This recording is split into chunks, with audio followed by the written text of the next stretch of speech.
fact that it's a narrative a part of the book? The main characters, I feel like, are going to be too one-dimensional. But I thought of what you guys are describing, where I get to switch characters, so that way you get to see the multifacets to how the story develops and their different perspectives on how it converges. Harry And Potter that's kind of stuff. what I'm. Not Harry Potter, not the series. Not my brain is not working. Percy Jackson. Harry Potter. I think I think Percy Jackson was like that. But not at all. I just had a stroke. You could Sorry. you could go like Scarlet Letter with it and be like, these are historical documents someone found somewhere. Right, like it could be there, somebody piecing together the story that they've heard. Halo 4 had a really interesting like promotion leading up to it. They had a bunch of podcasts and several like fake websites. It was almost a ARG when they finished making it, but it was about like the podcast was about a reporter in the Halo universe hearing about the events and then going to the places afterwards. And it was a totally different perspective than the game, but that made it so interesting for her to hear, like, yeah, I talked to this person and here's the testimony that they gave me. And then she plays a recording of somebody that she talked to that talks about Master Chief coming by and destroying her house or whatever. Yeah. You know?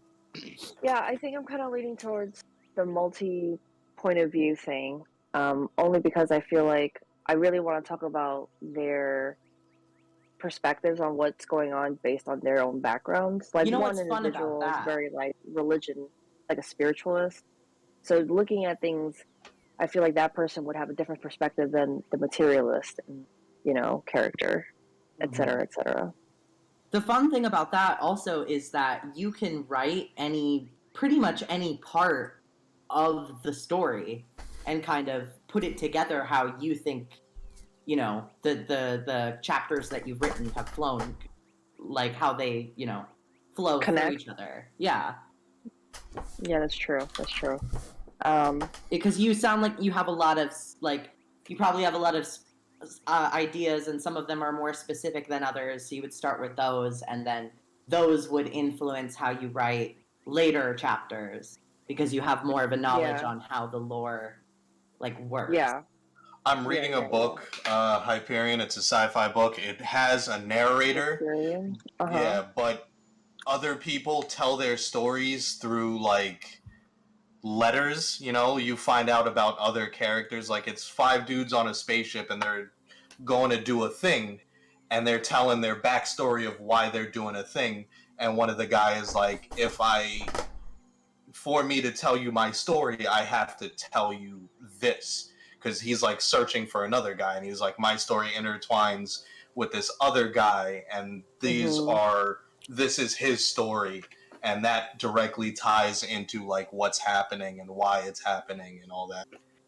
I don't know if any of you guys read the Ender's Game side series, the Shadow series that follows. I didn't know there was a side.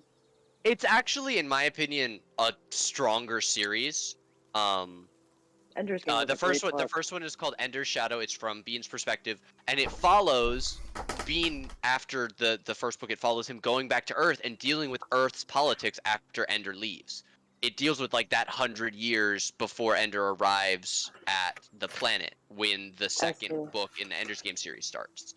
Wait, so is it actually written by Orson Scott Card? Yes. He opened the prologue for it is actually really interesting. He talks about how he was waiting for somebody to write it, and then he realized that he could write it, so then he did.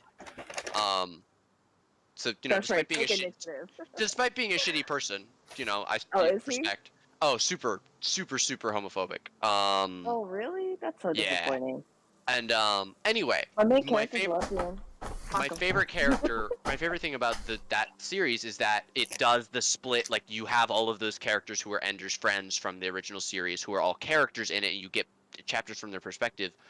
But each chapter starts with a relevant email from any one of the characters in the story to another one of the characters that sort of sets a little, not necessarily the tone for the chapter, but tells you a little bit about what's going on elsewhere or what's going on right before this chapter takes place. And it's really, really interesting.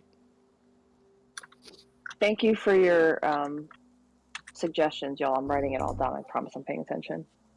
I'm gonna nerds together and talk about stories. clockwork orange you, and you're gonna read First Contact. It's gonna happen. I mean, where do I get? Can I just buy this book online? I sent it to you. I believe it. It's a Reddit thing. I just DM'd it to you. That there are 2 prologue chapters, and then it just starts. There's links. I believe it. I believe you sent it to me. Oh yeah, I mean, he's the one to be talking, and his fingers are flying, doing exactly what he's like about to talk about. So yeah, I'm used to it. Thank you. I appreciate it. You want to talk about hard sci-fi? That's hard sci-fi. 8,000 years in the future. Between hard sci-fi and soft sci-fi, I don't understand that. Soft like, sci-fi. Sci-fi? Soft sci-fi is more like it starts where we are now and then progresses, whereas hard sci-fi starts, way Star Wars level. Right. Yeah. Star Wars is hard sci-fi, whereas, I don't know what's something. The else. Arrival. The Arrival would be soft sci-fi because that's just Earth and then aliens come to us. Oh. Also, that movie, I don't excellent. think I've ever heard of that explanation before. Okay. Arrival was very good. Write down what Axioms End. Axioms End. Very worth. What do you mean very worth? All... You haven't read it, motherfucker. You ever watched on your fucking bookshelf? It's right here. I read the first page. Rain, you ever watched Annihilation? Have you read Annihilation? Annihilation. Damn. I don't think so. That's fantastic. Soft sci-fi. TV? It's a sci-fi story, but it's based in now. It's okay. Weird. It's very. It's a TV show or real quick. It's a movie. Real quick, do we want to talk about how to pit feed? Just roll the d12. What? Uh-oh. We want to talk about pit feed? Joshua, is What is there happening a here? Pit Fiends that is a named character that we should worry about? Do we need to talk? Joshua? First name, What? please. Hey, your family's gonna leave and go home, and everything's gonna be happy. You can put Pelgrim back in your pocket. So my favorite book would definitely be the Necronomicon. Yeah. What is it called? Of course it will. The Necronomicon. H.P. Lovecraft's greatest works. Are we talking full skin version or? Well, I don't have the full skin version. It's I've got a paperback. leather one, so technically it's skin. Or leather Wait a looking. minute. The energy of that book must be off the charts. I mean, H.P. Lovecraft is good, but his writing he's in and of good. itself, Sadly, he's racist. There's a lot of N-words. Yep. But the writing... Anti-Semitism. There is exquisite writing. His wording is extraordinarily big brain. It draws you in emotionally and makes you feel small and shrink in the fucking center of your heart, and it just makes you fucking just warp into that situation. Unfortunately, he was born in a time where it was very hard to know better. That is 100% a product of his out-of-his-mind mother. 100%. Which was rampant with mental illness, which unfortunately he inherited. But yeah, kind of a racist anti-Semite, but when you consider... absolutely. Because all his greatest horror works, if you really take a look, they're about Mexicans and black people. Yeah. You know? But it makes the argument. Jobs. It makes the argument about art versus the artist, because I love Lovecraft. Even if Lovecraft fantastic, would never probably one of the, you know what I'm saying? No, absolutely not. But one of the best to ever do it, and we have a lot of these authors because of him. Right. Yeah, he did create his own genre. Unfortunately, the other part of it, though, as much as people don't like to admit it, the one thing I will say, hands down, and it's not supporting what he did in writing, but it's more or less the fact of the accuracy of the 1950s that he was writing Absolutely. in.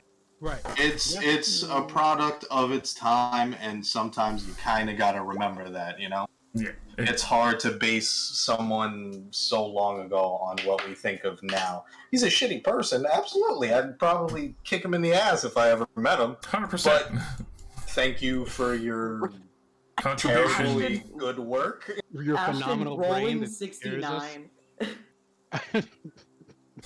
the terrifying prospect of horror, the existence of being a Can you dust tell me one more suspect. time what was the author's name of that book, Josh? H.P. Lovecraft. He is the father and creator of Cthulhu, Dagon, and all the Elder Gods. Oh, really? Yes. Yeah. Everything from World of Warcraft to fucking all the way to The Shining and other crazy shit was either inspired or created by him.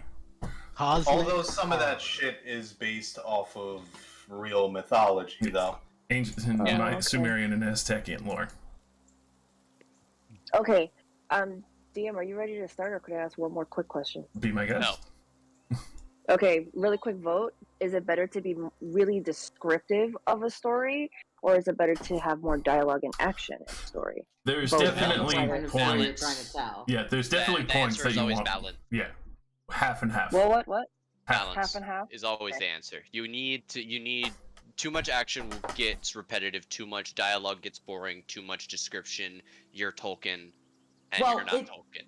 And it depends on the situation. Like You're right. Gary Paulson's Hatchet, if there was a lot of dialogue in that book, I'd be a little weirded out about that. Advice. But like, if you're But he talks to you To Writing. himself. Yeah. Writing advice. If you ever wonder if you should describe it, how important is it to the character? Because if it is of high importance, you want it to describe it so that the reader has to take time to Absorb digest what it is, to then connect with the character on what it is. that's such a good. So if it has a purpose, be descriptive, is what you're saying? Yes. If it holds purpose Okay. to Job's done. the narrative or the character that is looking at it. Okay. Don't Again, describe like a piece of paper if there's nothing important on it. Don't be Tolkien, because We've You know? established Not this. You're not Tolkien.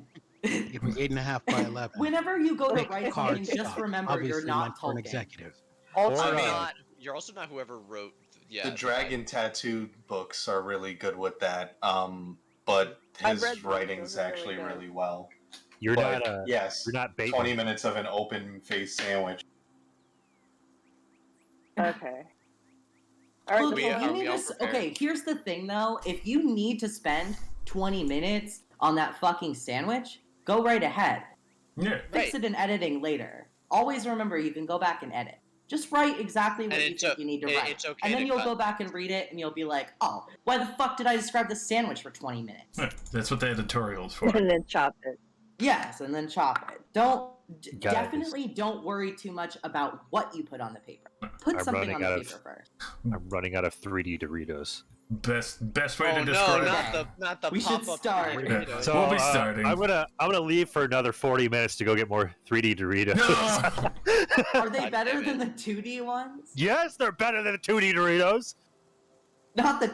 It's funny that we're calling them 2D Doritos. No, call them the originals, if nothing else. No, They're but 2D. they're 2D. They're not. They're objectively not. Oh God, you're objective this and objective that. DM. No, he's right. It's in our plane, and it has more than one side and has edges, and you can flip it. It's 3D.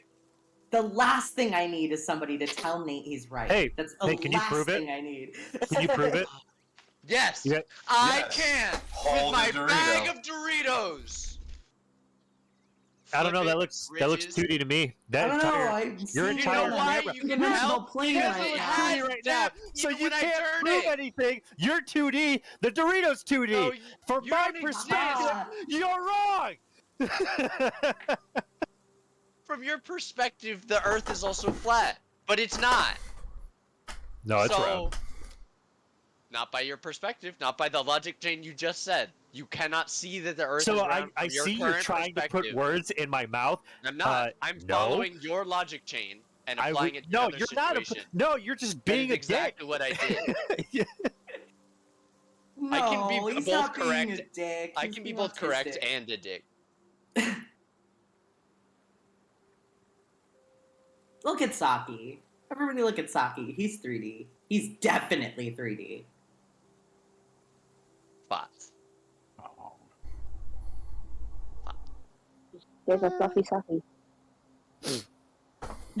He looks so fucking cute. So, last time on Ashes of Otren. Yeah, what did I miss last time? After resolving the situation at the bar, as well as a couple of new bouncers that could watch over it with the archers that he had originally paid, actually serving out to be a little bit better than expected. Also, Longbed agrees 3D Doritos aren't nearly as good as Bugles. Thank you, Longbed. I haven't had bugles in forever, but them shits are good. They are good. Correct. After having some assistance cleaning up the bodies, Fletch was escorted by Nira to the graveyard to make sure he would drop them off. At that, He murdered Nira. Took her body too for his weird Fletch Rotheim activities. Leave him alone. So, with that glorious situation handled, Ashton had to go and meet his wife and child, in which at that point, Modar, as well as Ashiki, had traveled further north towards the main province of Otren, which at that point, meeting back on the road, a curious troop of what seemed to be mercenary trolls were keeping the roads for a time, making sure that none were passing by without paying a toll or being harassed. Assumedly, you could tell that some of the carts had been assaulted, horses were there piled up in meat or other questionable people, with Ashen talking them to confusion. And immediately with the sounds played up by Ishiki, it was very odd that a bear would be nearby, but they quickly followed the advice of keeping the roads as they were supposed to be doing as they were told. Not being that smart, immediately went to hunt for the bear, mostly because they want the bear meat. At that point, heading back further north, you had met a few troops from the Otren's army. And at that point, Ashton informed them that there were some trolls there, and they went to try and handle the situation best as they could. After finally arriving back at a small transport hub, kind of more like a trade town, you'd see that there was a myriad amount of raw materials, other people shipping in from the Gulf, and a few mercenaries that were trying to get a boat on the way out. The familiar monk that had originally harassed you, but that was not the reason of coming to this town.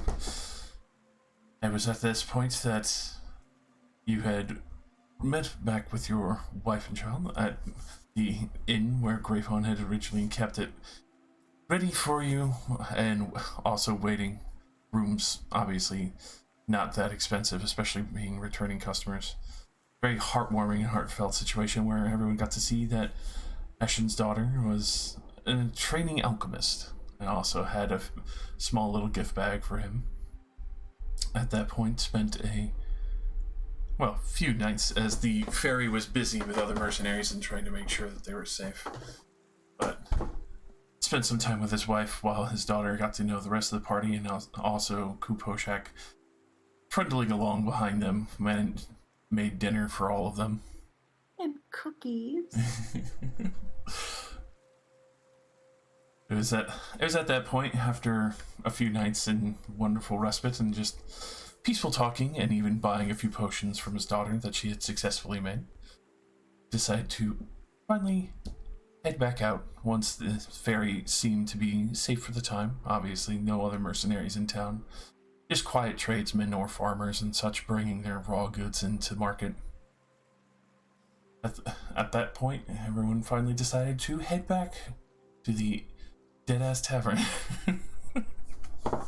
The bodegas. Yes, sir. The bodega. Thank you. Oh, and we cannot forget that Ashton's wife is now pregnant with twins. Correct. Yeah, we rolled for twins. My dog says hi, y'all. Wait, you gotta explain that one. Well, he obviously spent the night with his wife, and as a joke, pull-out game. He said no. I'm like, fine, roll for twins. Possible pregnancy as well. John. And John. Oh, Okay. I need you to take a deep breath and find your balls. Don't worry, Find them. Ashiki will Finish replay the the bed fucking creaking job. later Oh, at an yeah. appropriate time. And yes, the very peaceful night. I don't I don't like you guys saying that we rolled for pregnancy like it was a group effort. We were all there. It was the energy that we lent towards the spirit bomb. It's true. Well done, Ashton. Well done. He got her done. Pull-out game weak as fuck. Yeah, he doesn't know, but I actually cast Silvery Barbs because he rolled bad. So with that, we're back at the bodegas. As the bar is actually busy today after it has been quite a few days' travel on foot. I'm bartending. Yes. That crew will happily return to the back room or the kitchen. I am immediately going upstairs. I am having a bath. Understandable. I just want to clarify. So we have had a full night's rest since our last encounter. Very Or easily. several? Yes. Okay. Yeah. Everyone else was kind of waiting here. All of the situations were handled. Everyone was making sure that, yeah, the graveyard was appropriately filled and there wasn't anything seedy going on. Neil is back safely. Do not worry. For now.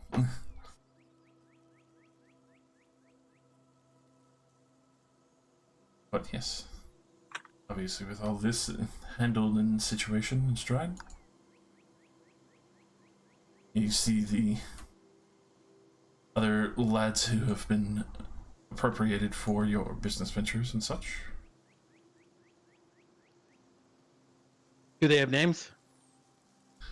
That I am not gonna ask. Let me get them some names real quick. Do we have to learn their names? You don't have to, but they're there basically on your payroll. Can we write their names down somewhere? Yes. Witcher Man 1, 2, 3, and 4. Witcher man.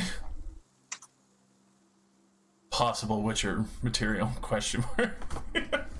Takes the test, dies anyway. Damn it! Bad luck. The rottenest of luck. Oh man.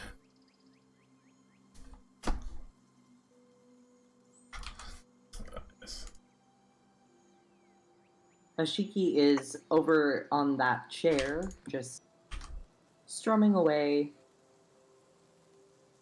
kind of meandering. I'm scrubbing my skin with very hot water. They made me walk, these barbarians. My feet hurt. I've got a callus. This is unconscionable. Can we hear you down in the bar complaining? It's silent. It's inside my head, but the water temperature is expressing my distaste. There's steam billowing out from the Just room. scalding, yeah. The upper floor is very quickly becoming quite humid. Also, whatever's going on in this bedroom is interesting. What? That is very passive aggressive. It's a noble family, and they have the pet sleeping at the foot of the bed. What noble family lets a dog in the bed? They're clearly imposters. Transformers, the law. Have you ever tried to argue with a noble wife? It's a losing fight. Depends on the Karen, but yeah. That's a fucking relationship where, you got no balls.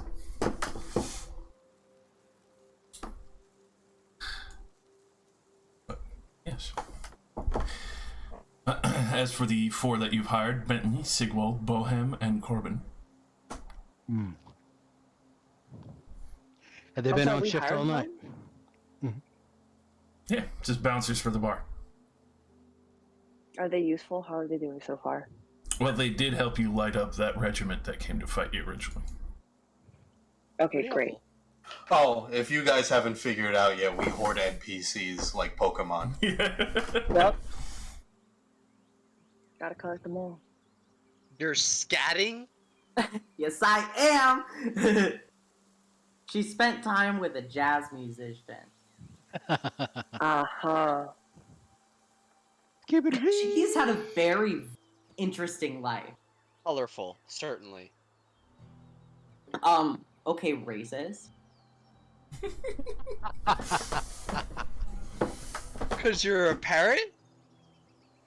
No, because you called scatting colorful. Colorful. No, Yeah. I said you have Choose a your lot of, words, man. Choose your words. you have a lot of different backgrounds. This is one of them. Fuck me. Dude, you should have totally played the blue card, but I'm not gonna go there. Yeah, you have the blue card. That wasn't in character. Modar is upstairs. I've got a character voice. You'll know. Oh, right, I forgot. He sounds like an asshole. I just also sound like an asshole. It's different.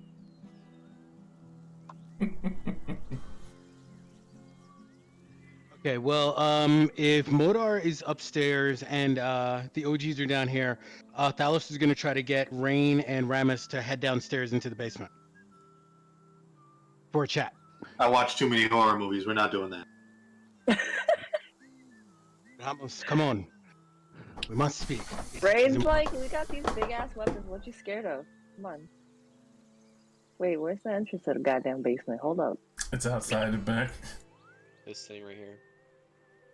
Wow. Okay. Don't worry. Expansions are coming. Wait. So is this where Umdeck is Yes. sleeping? He's been keeping watch over the supply and getting rid of rats if they try On and this get little murder hole down here. Is he like actually sleeping? in. Like, He's just having a read. Is it a private conversation if Umdeck's here? Pretty much. I mean, he's relaxed. He doesn't really give a shit. And we pay him for that. I could leave if you want. Like, that doesn't bother me. Go have a drink upstairs real quick. Yeah, Umdeck, why don't you have a drink on the house? Skedaddle. I'll definitely take advantage to that. GTFO.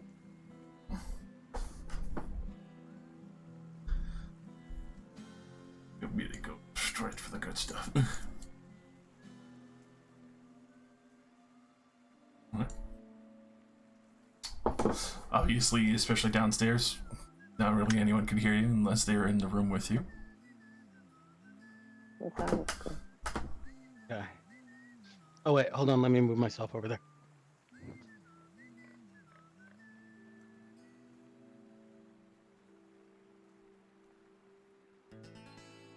Hopefully, I have my mouse. All right.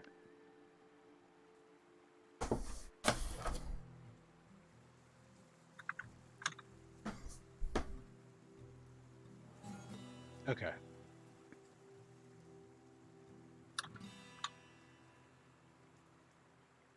Everybody in? Yes. Okay. All right.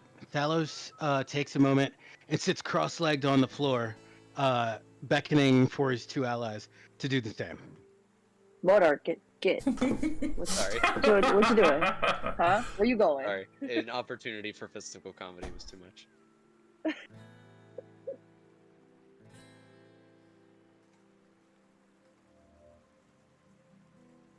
We need to talk, my friends. Ramos. Rar, snarl, snarl. Could you reveal your true self to us, please? Didn't I like perma? Oh, did you? Like, Yeah, I don't he know. did. He's basically that form forever now. Oh, really? Yeah. Oh, I had no idea. I didn't even I just thought it was. I thought it was a personal choice.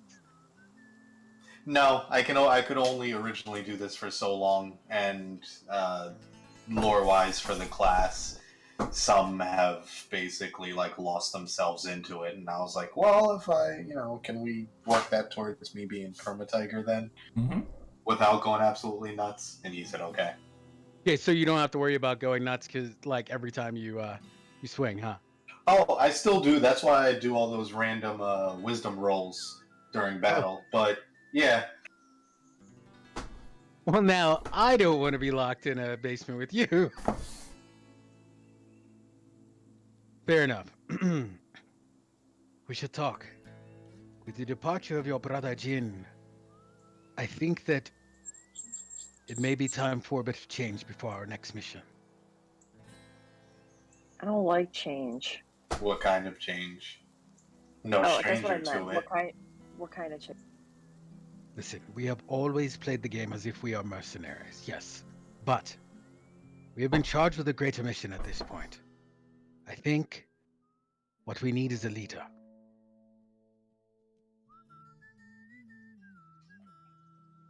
We need to stay focused in battle. Why not a tri-council? We're pretty well a democracy so far. A tri-council may work as well. I only bring it up because in our last battle, as per usual, we charged in and we almost lost our lives because we did not think about what we were doing before we went in. And now we have the greater responsibility of more people. So, Thalos, my friend, that sounds like a criticism. it's an observation. We came out unscathed every time. The formula seems to be working.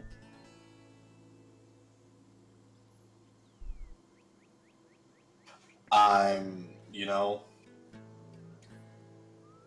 kind of with Dallos on this. Sometimes it's organized chaos and we just end up outlasting. But you see, when we do put our heads together, we essentially wipe the floor with everything. When we think our way through, we tend to do best. Don't get me wrong, we're good at outlasting, but I mean, things are getting tougher and tougher.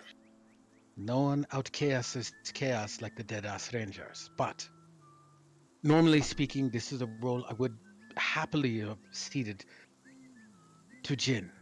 But as we all know, if you're volunteering, I second that motion. But I'm not going to join any council. I was going to just. We've worked as a democracy so far, so I mean, if you want to put the final down to us three, then sure. Since we're essentially the OG. Oh shit, we are the OGs. We are the OGs, yeah. Rain's gonna shake her head very drunkenly and be like, "Does this look like leadership material to you?" Rain. Normally speaking, I would say it should be our strongest warrior. Jin is gone.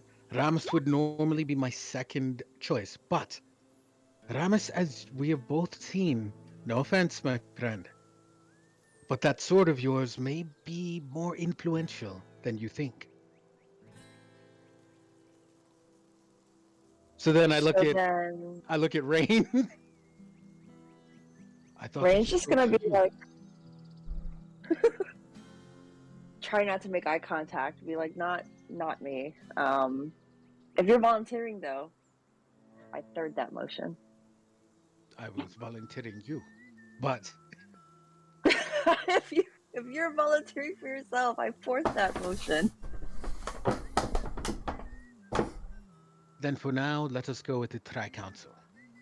We will reference each other before going into battle, and we will follow through that way. I'm okay with that. If it turns out that we need a singular voice in battle, we can revisit the conversation. I'm okay with this arrangement. As she pulls a wine bottle out. Majority rules. If it's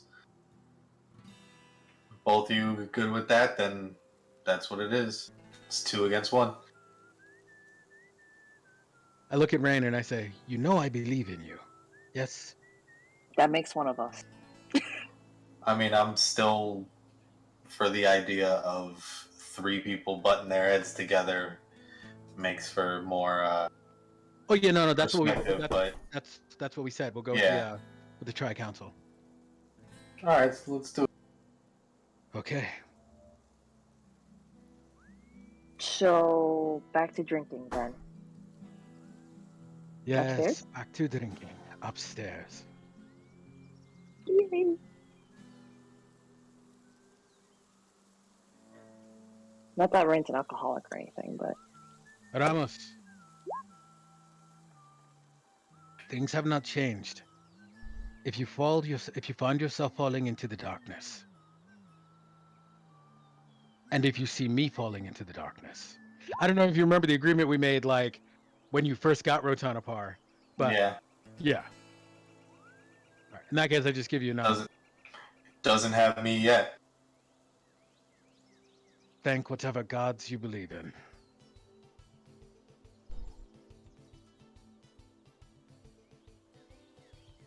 By Rain's the gonna. ones we've encountered, I don't think I want to thank any of them. All right. Party business done. On the counter. By the stove. What was that? No, sorry, I was asked a question. I should have. Oh, sorry. Oh, hey, Rain. Where were all you guys? I watched you guys come back in. I was just at the bar. I will. I used the eyeballs, Modar. I just ordered. Well, I was just at the bar, and you weren't bartending, so I ordered this drink for you because you weren't there. So No. I slide the drink that I ordered because Rain is the only drinking buddy Modar has. And then Rain's gonna shove the shot over in front of Modar and be like, I don't know what happened, but this is what I brought over. I was at the bar. Get suspicious.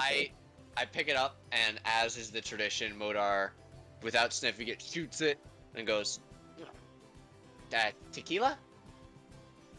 What's a tequila? Oh, no? Okay, you don't have that here? It tastes just like this No. drink we had. Okay, well, what's this called? Brandy. Oh. It's good. Oh, good. Rain's gonna go get one more. Anyway.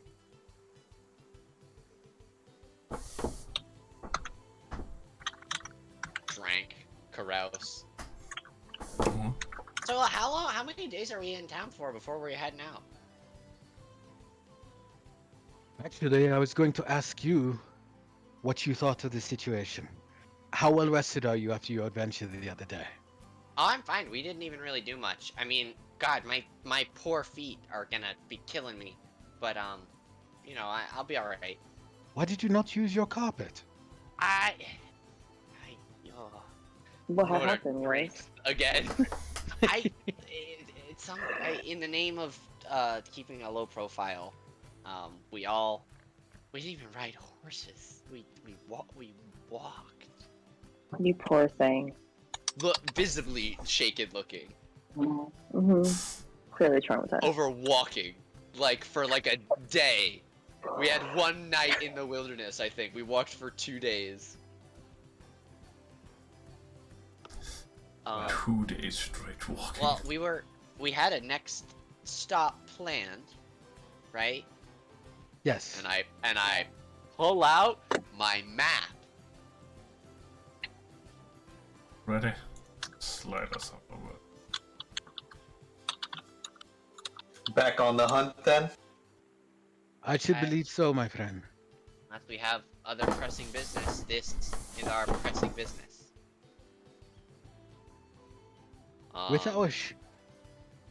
With Paul Gain and our flying ship, we should be able to make our way to. Is it Sidore? I believe that was our next planned stop. We Yes. had already visited both the temple and the location of the green halberd. I almost Yes. called it Yeah. site. Halberd. Yeah, and you and I think, have been like over the interim. We've been studying it just to see what, you know. Actually, that's a good question. Have we, in some of the downtime, what are some of the things we've learned about?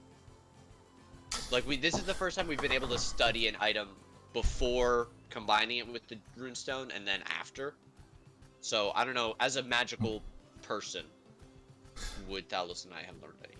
So, especially studying the halberd itself, you would have taken note that it does have the ability to shift between various pole arms. Originally, you could tell the way it was designed for the haft of it, maybe a scythe or some sort, and then kind of evolved on each user. But the green runestone itself seemed to have almost been more responded to the fact of what Thalos had been doing with an original almost druidic circle in a way. The main being inside, one that you'd originally reached out to before, probably a glade keeper for maybe a druidic circle. Oh. Wow. That's really big. Okay, so we have that information. That information has been passed to everybody. Yes. Have I been able to manipulate the glaive to a maybe like great spear type form, or You definitely would have been able to. Fuck yeah. okay, all right. Now with a great spear, you would be able to have reach with that, so you'd be able to attack from 2 squares by the 10-foot reach. Sweet. I like to think that Modar and I probably like keep it down in like the basement, like literally almost like examining it in a lab before getting ready to like. Tony Stark and Bruce Banner, very eventful. Exactly. Yeah. Just Yeah. constantly walking circles. It's like, try mentally stimulating it. Okay, this, Right. Let me get behind my magical shield. Okay, you do a thing. What happens if you try and cast these spells with it? Does it work as a magical focus? This, that, and the other thing. Trying to maybe push the limits of the form, how far it can go. Well, like we once accidentally made a great sword, but it was a great sword the size of a halberd, so we need a large creature to wield it. You need like an ogre to pick it up. Yeah, it took us a couple days to get it to switch back. Like that sort of thing has been going on. I had to call Nira to help drag it around. So Nira! let me really quickly just ask then. I don't remember what DC and Tower are. Tower, was this the one that we went to already, or is this a? That's the one you originally went to. The DC is the Kingdom of Snurs. That's okay. The red. Yeah, Okay. red. Basically, all the fire giants who originally freed themselves from the cloud giants. Okay. So. King Snurs Saidore domain. is the next in our journey. Have we determined if we wish to fly directly? Oh, I'm sorry. Go ahead. I just want to also ask what's Z and G. Z was the Reese Temple and G was the green weapon. Yep. The halberd. Okay, got it. Yeah, so that was the mission that we just went on. Got it. And the orange circle carry on, everyone Carlos. remembers is Veronica Fairbridge. Oh Yes. Who is now Bitch, very no. dead. My ex. Okay. We still don't. We haven't. Good times. The rumor mill is still picking up at our tavern. I haven't heard any tellings of any idea where the blue item might be, From what nor the if there are any other colors than what we've already described. from what the Grand Chancellor told us in, There were many, Answer. many more of these.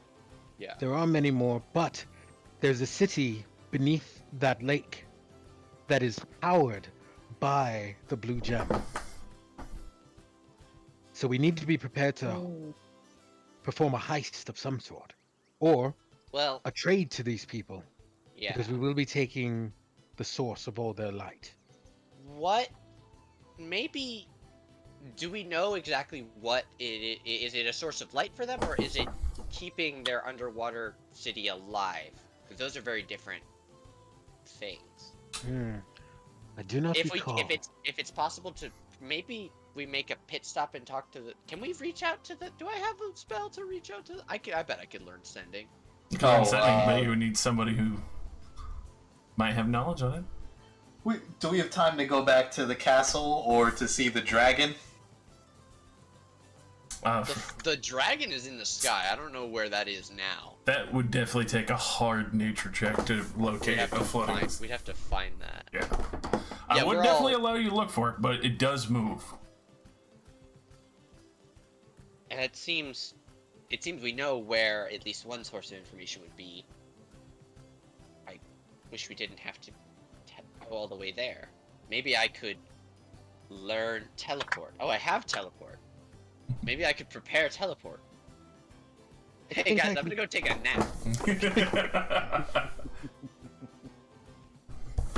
In the middle of the conversation. Don't forget that we have access to the Grand Magister of Unso. He who holds the silver runestone.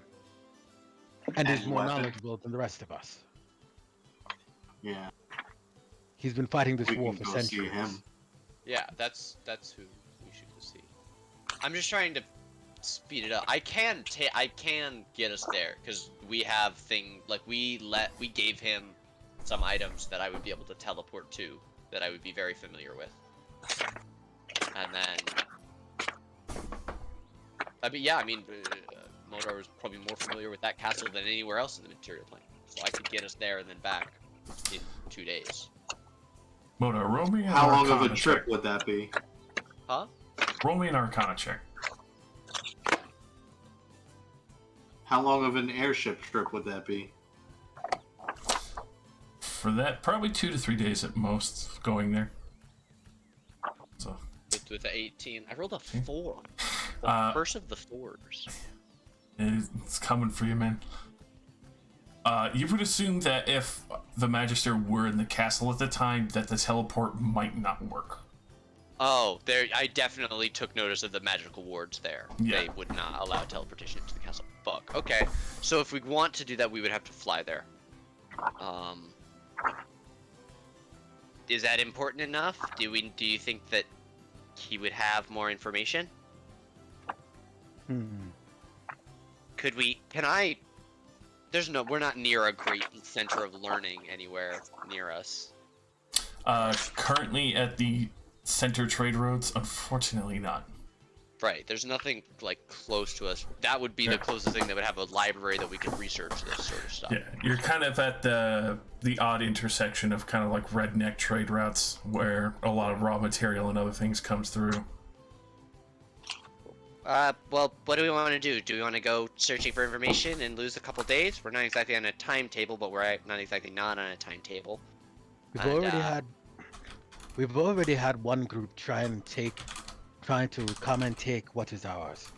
We are on a timetable, and it's growing short. Then Sorry, go ahead. No, you please. The longer we stay here, the greater danger we present to this bar and the denizens of this town. We should get moving. I agree. Tomorrow morning, the latest. But as soon as possible. I'll start overseeing supplies being loaded into the ship. You guys all still want me to keep inventory for the ship, right? Like, nobody else wants to count grain. No, that's all you. You do the accounting. Okay, so long as nobody, I'm used to other people getting jealous of, me getting accounting jobs, so I don't want anybody to feel bad. Is anybody not coming with us? Aratris, she's sticking around here. Yeah, Aratris is I think Dia's staying, right? No, Dia's coming with. Dia's coming with. Oh, Dia's coming? She is the protege. When Thalos dies, that's who he's gonna play. It's gonna be hard. Padawan. That'd be pretty badass, actually. She's gonna become the new Obi. Hell yeah. Yes. Okay, I start working on getting provisions. I'm having some of the staff help me as we're probably gonna go out into town. We get the cart and shit, and go out and start getting supplies that we need. All right. Yeah, so we're taking a trip to town, maybe some potions and stuff. Ooh, potions. Yeah, anybody want to buy a potion? Couple extra potions. It would just be easy enough, especially for the section that you're at where the tavern was built, as there's a larger section. Mercenaries and other people come through and start setting up shop for selling to them. Fuck yeah. Yeah. Oh right, I have these greater healing potions with effect that I have to test. Would you like to? Not right now. Do they have any just effect potions? Just effect potions. Yeah, any random potion. You know me, I love a good roll on the randomizer. I mean, there is definitely someone there selling. Well, let's see. wild magic juice. I wouldn't even make you roll for it, because especially for where you are, Modar, it's pretty commonplace for people to get addicted to such things. You would recognize this as kind of like a den of potion addiction, where people have just kind of mixed together whatever, and are just drinking things to drink things to have kind of like that arcane energy feed back into their body and just get that extraordinary high. I'm against anything interesting, or is it all crackhead potions? They're all random effects. You're not entirely sure. They've kind of been slapped together. You could try and take some time to figure it out, but the problem is that you made them seem like they're breaking the law, which now I cannot take these potions. Well, it's not really breaking the law. It's more or less. But it would be. But I would view it as breaking the law because where I come from, it would be illegal. For yours, because it's an abuse of magic, yes. Right, sigil's different. But for around here, potion abuse is kind of seen as like, oh, that guy's like the equivalent of a fucking horrible drunkard, and they can't stop themselves. But aside from that, there are others that do have potions that are so-so, but not to the degree of randomness that you would expect. Some are a little more accurate.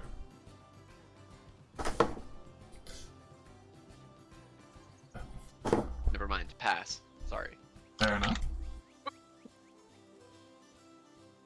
Alright. I cut Thalos off. He was about to say something when I was talking about magic potions. Oh no! I was just wondering how much does a greater healing potion return? Greater healing potion is 44 plus 4. Okay.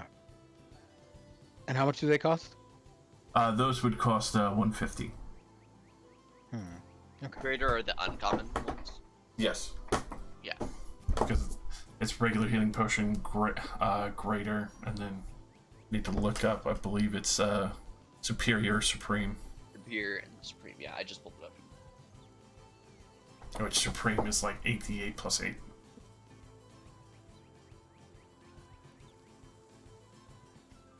Oh, is anyone selling superior? The superior ones, they definitely do have them. Those are on the much more expensive side of around usually 600. So 600 per pot of superior healing. Supreme would be 1,000 easy. But at the same time, for Supreme, it would usually be assumed that most potion shops would carry like maybe one or two of those. Those are cases of extraordinary purchases. Not a lot of people are throwing around 1,000 gold for high power healing potions like that. Gotcha. Okay. Not around these parts. Not yet, anyway. Not yet. Yeah. See what happens after we ransack this city. You go through, it's like everyone's like, the Deadass Rangers are coming. Oh, quick, make all the good shit. I will ask, does anybody have any requests for spells that Modar should have prepared? I've kept haste, for example, since Ramus benefited greatly from having that. Both Thalos and I have haste mushrooms. If you want to use that for something else, Yeah. Alright. I would suggest if this is going to be another potential, we don't know what's in this city. We don't know if it's surrounded by an air bubble or how we're even going to get down to it. But I would suggest if you don't already have it, water breathing would be very effective. We have our cloaks, though, don't we? Well, I mean, was Modar with us when we got those cloaks? I can cast it as a ritual, so don't even trip. Oh, okay. We can breathe water whenever we want. Yeah, it's not a problem. Don't we have some manta ray cloak? Yes, but I didn't. I still have the cloak. Modar, Ashton, and oh right. Ashkey. Ashton and Ashkey. Does the cloak of the manta ray have to be actually like worn, or could I use it to like cover myself and someone else? You would have to be attuned to it. It would have It only protects one person. But again, I have water breathing, so that's okay. Unless you don't mind a makeout session of breathing into their mouth constantly. No thanks. Also, do we have any gems worth at least 1,500 gold in the bag of holding? For no reason. I don't think we have one that's 1,500. We've got plenty that are worth 1,000, but. Okay. Well, you guys keep your eyes out. Of course. High or low for favorable results? High. Go ahead and roll me the d20. That's 11. 11 is high, baby. That is officially the first one you've gotten. Yes, it is. With that, there's definitely a trade of some rare gems coming through currently on the sections of the routes that you're on. You would be able to procure one if it would interest you. Yes, please. I will. Go on. I would trade them 2 gems worth 2,000 and take the difference in gold. All right. Happily switch that out for you, especially since still gems and something they can upsell. Yes, especially with the transport of some of the raw gems. If there were others that you would have interest of up to 2,000 gold in value, obviously now would be the time to procure one. What type of gem is it? I traded them fire opals. Fire opals. 2 fire opals worth 1,000 each. It's a star ruby. Ooh.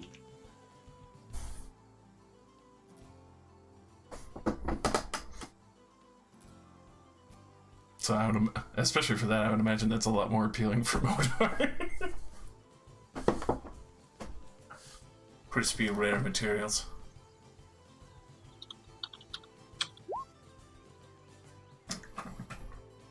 Ooh. Alrighty.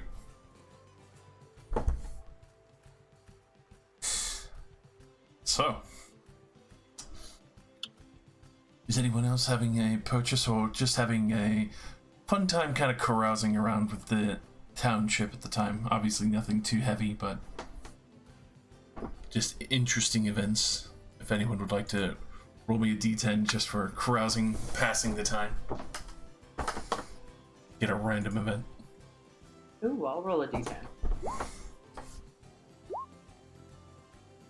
Alright. So for... Ooh, very, very nice. Carousing is for fools. Going down the line, Ramus. Let's see with that.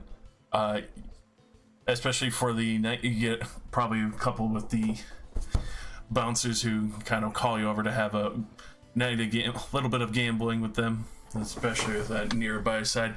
See, they, heard about all the legends and myth and think it's pretty damn cool to be able to play cards with a were-tiger of all things. And you end up earning 55 gold from this.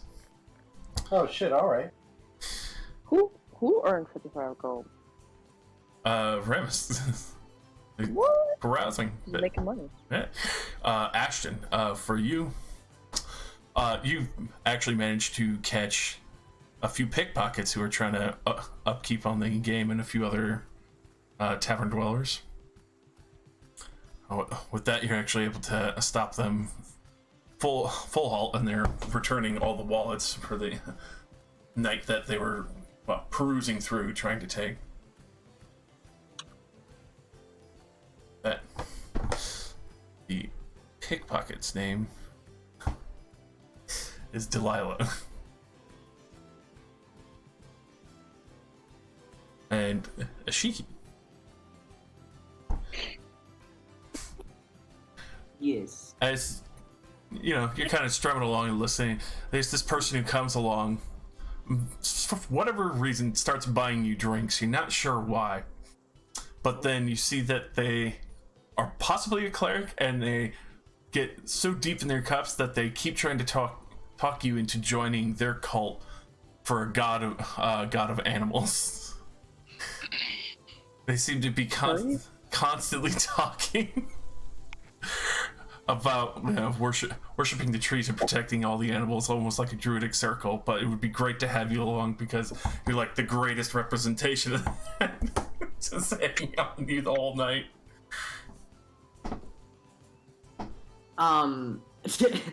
Fuck. Ashiki will probably laugh this off, but as he could continues to push, she's just going to she's gonna look at him and go, Oli Damara laughs upon your god. And then she will strum a little guitar riff and kind of ignore him. With that cold shoulder, and especially oh, you have a gun, right? Very kind of stumbly, drums off to the side and tries to. Yeah, you can't fight with another fucking god, bitch. Continues down the line, trying to keep each of the patrons trying to grab an interest in this god that he's talking about. Well, with that, obviously the rest of the night will pass pretty relaxed, as many of you. If there's any other supplies you wish to grab, you can definitely do so, as everything will move over to the next day.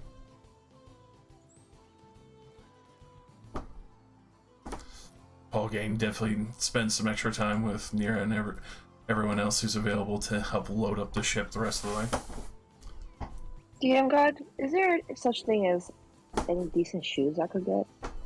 Visiting cobbler? Yes, you can definitely, see one of the not a tanner, but one of the cobblers that are near the trade routes, because many people, especially walking back and forth, would have to have their boots or anything fixed. So, if I may, yes, could I go to a blacksmith and ask for some steel-toed boots? Oh, so you have them fix it, or have it inside, full fashion? Inside. I want to be able to whoop some ass. I would say Is there such thing? I would say that's reasonable. Kind of take us out of one of the Sabadons that they have and kind of retrofit a little bit of the boot design, say steel toe, but still have the leather slip over it. Yes. I want some cool ass boots for my character. That would just roll you about 5 gold. It's just the materials and all that. I will drop that. I'll actually drop 6 gold as a plus tip. Huh? With that, you gotta keep your local shops happy. With that, it'll take the good part of the day, because obviously just getting all these together after sizing your feet. But you'll be able to pick them up in the morning before leaving.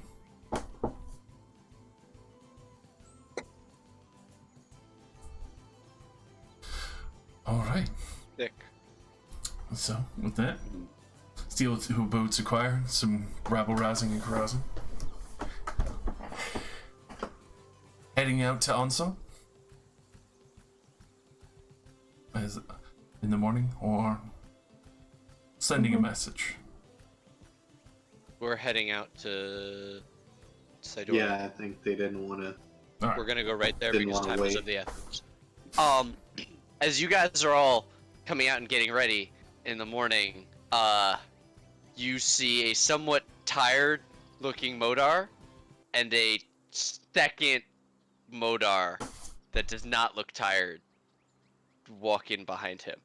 The second Modar is wearing a different outfit. It's much simpler clothes to the tired Modar. Is this how Hey you guys. fuck yourself? What? Oh, no.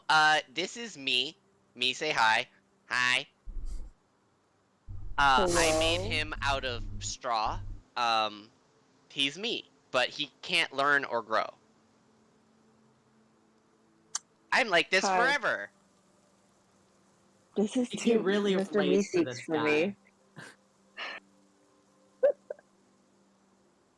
Rain's creeped out and is gonna walk away.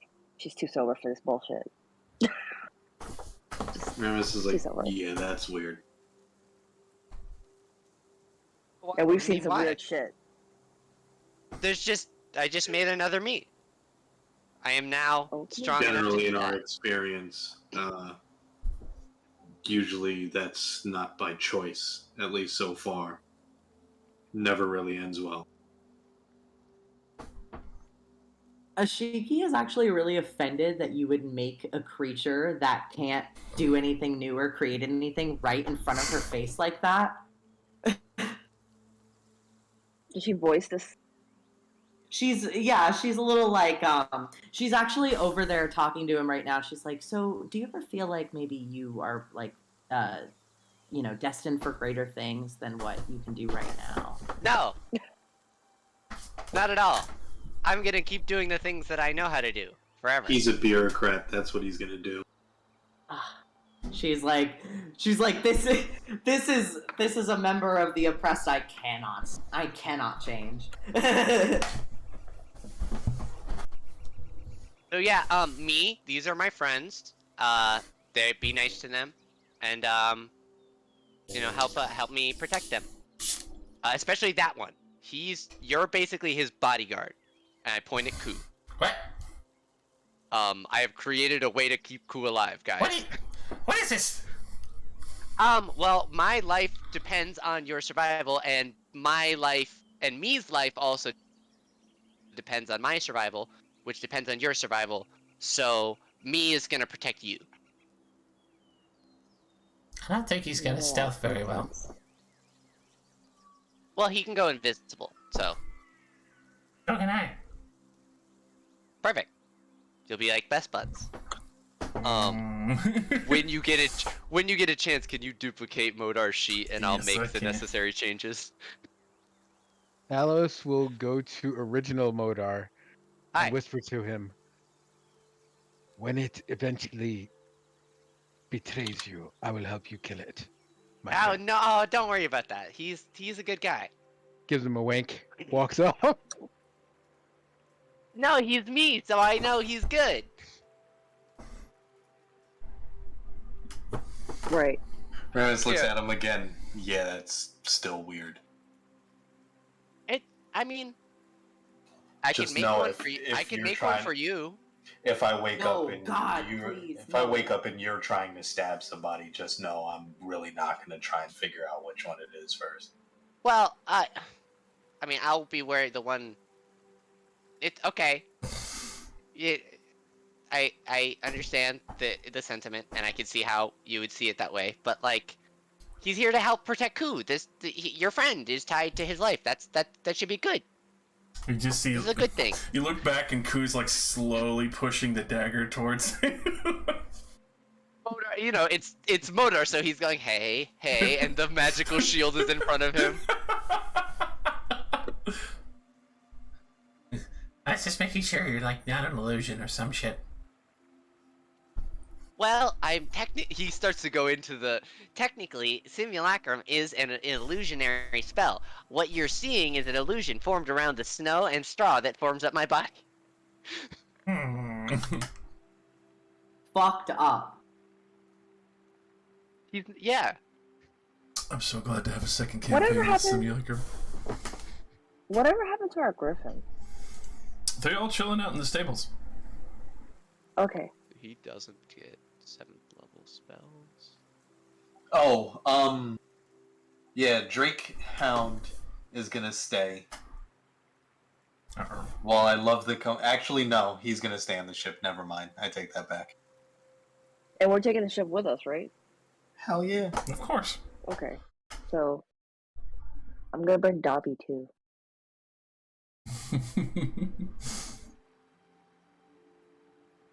I'm sorry? I'm gonna bring Dobby, Who's that? my griffin, my all-black griffin, Oh. Good shit. my adorable griffin. I don't know with if a I white need cap. my griffin. I did. Probably not anymore. I'm gonna hand. You see, Modar like has handed me a bag of like just. It's got like a basic wand in it, and like a pouch of just like equipment and supplies. Just a spare bag of extra goodies to make sure he can. His old robe of useful items, yeah. Let's see. Just for shits and gigs. Okay, yeah.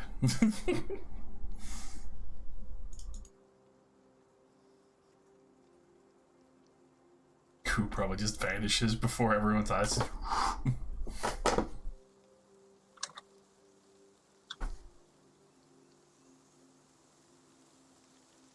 All right. And we're off. Pretty much. Let me grab everyone's token. Should be able.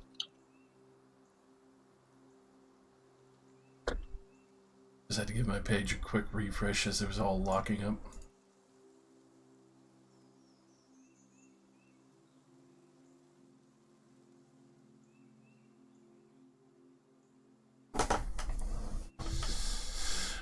Alrighty.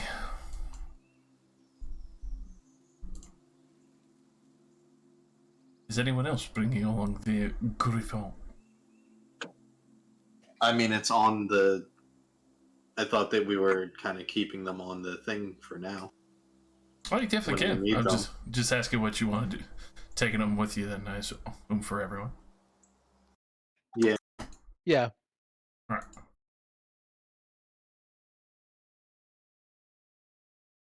Question, Yeah. Josh. It creates an exact copy of me, but that exact copy has more known spells than the copy can have because of an item. So I just have to choose less spells, right? From what I understand, it just can't remake its spell slots. No, it can't. So it can't go any higher than the spell slots I have when I finish creating it. So when I create it, it'll have all my spell slots except my 7th level. Correct. So, but I have a number of known spells that is higher than a regular wizard because of a magic item that I have. So I just need to reduce its number of known spells. Correct. By that difference. Because it does not have that magic item. Right. I need to pick that right.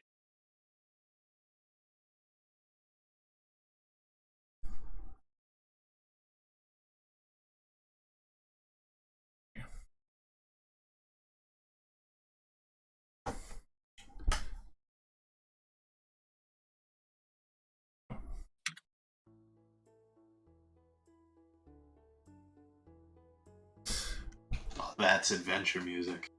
That's world map jams.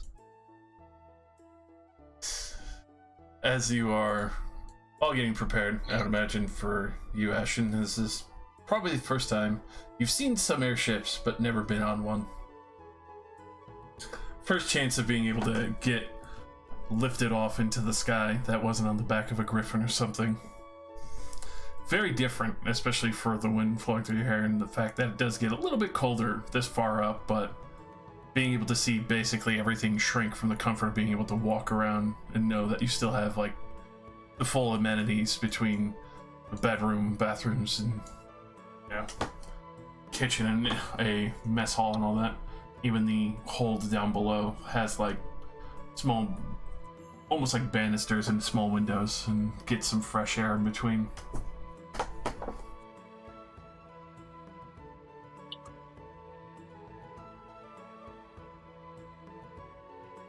Sorry, I had to turn on the music. It was getting loud. It's fine. Yeah, so Ashton's like a child leaning over the railing, just looking at everything with bright eyes, even though, it's just like plains and one-colored blotches of land and clouds.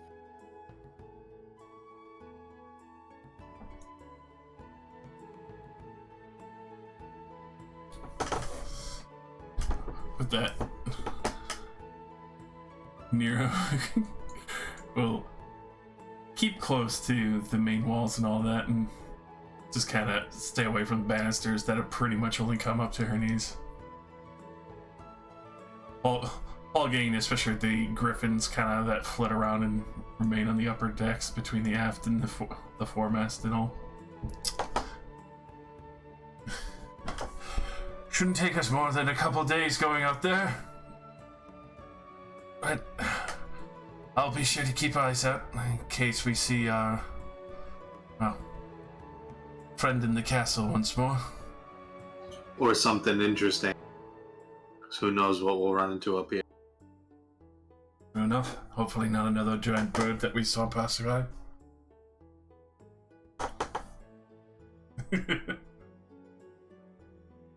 As Ashiki immediately goes into shanties.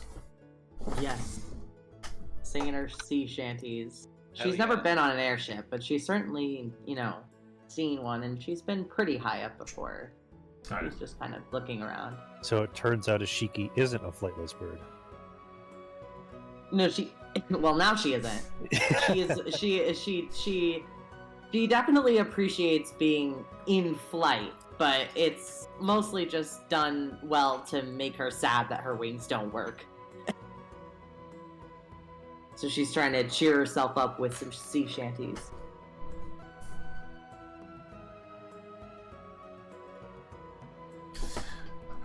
So who's got personal cabins? Nobody wants to share with Modar. Correct me if I'm wrong. That is correct. Right, straight for the big. There's no ouch. This is Modar. This is Modar. This is what I've created. A fucking nerd. But now he's got somebody to talk to. Himself. Oh god, I can't wait for that thing to fucking pop. Modar and Modar. Well, it needs to be set to its name is me. Hold on. I'll fix me, Seeks. Please. Oh, God. Roll20 is having a fit. Yeah, it was being slow for me just a second ago. Probably just a slow server night then. Okay.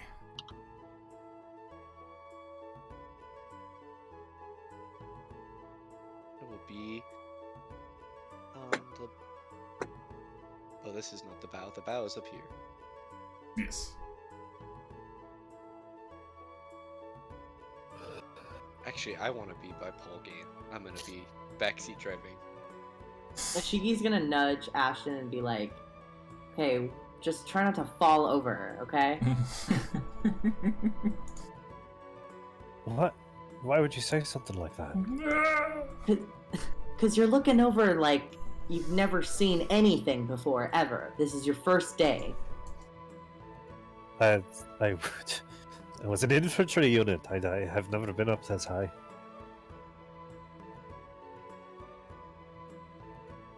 Alright, just, be careful.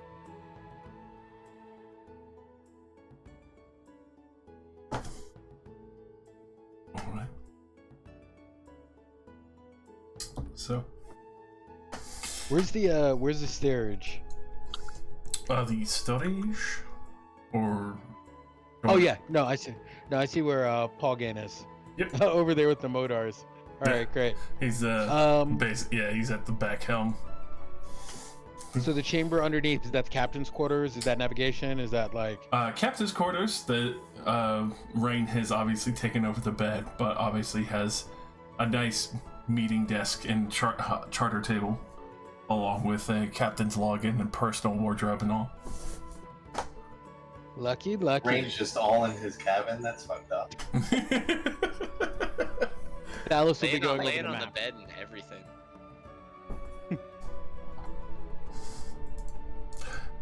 I would imagine Paul Gain is pretty used to this from all the travel.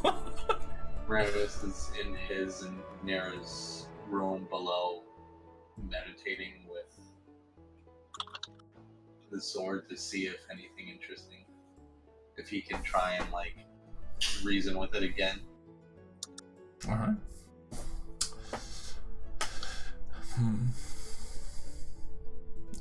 Go ahead and give me just a flat wisdom check.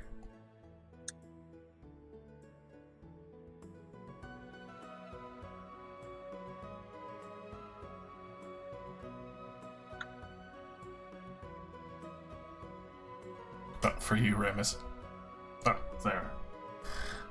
Especially trying to reach out and cut through much of the whispers and kind of almost just the seething brooding that Rotonapara seems to have sometimes. You can tell it almost not pushes you out, but tries to intercede into your own mind, like it's trying to reach back into yours for a moment, making it fairly difficult. It still listens to you, but you can tell it's trying to leak its way in. It's like, yeah, for now, motherfucker. Yeah.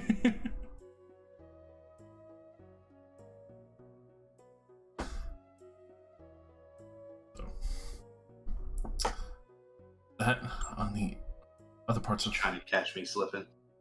pretty much you can see he's like fingers gliding to wherever he can find cracks or something to weave into.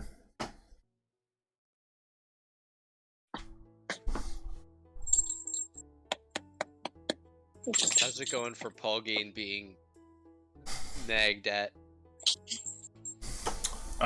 With that, he is just sitting there like, yes, sir. Yep. All right. I'll just Make sure you aim for that weather formation there. That notch in the clouds will be our safest path. And make sure you keep the sails tucked in. What? Oh, and have you tied the ropes yet? Have we had the ropes stowed? What about the griffins? We should bring the griffins back on deck. The griffin shouldn't be allowed to fly if we're hitting them. Oh, God. And it just constant. Because there's two of them now. Because one can think while the other talks. Just sitting. Fuck, that's the worst. Look, we need extra people to stow the ropes, sir. Well, why don't you just give me till tonight? How many days is this trip? Oh God, it's gonna be a week. I don't have enough gems. Oh man. Holy shit. Alright. That would be horrific. Just, oh my God. See, now what would be creepy is if I sneakily made somebody else. That would be fucked up. You make another Kupo check. Maybe then I could kill one finally. Fucking kill one Kupo check just for comfort. Oh, another me! And then you just stab it in front of him like, this is your... Ah! If I was a very different character. Alright. And especially for those looking for the castle, because I'll roll for Paul Gain as well. It's definitely not going to be the greatest because he's got to try and pay attention to the ship. But those who would like to roll me a perception or a nature, try to figure out where your friend in the silvery clouds have gone.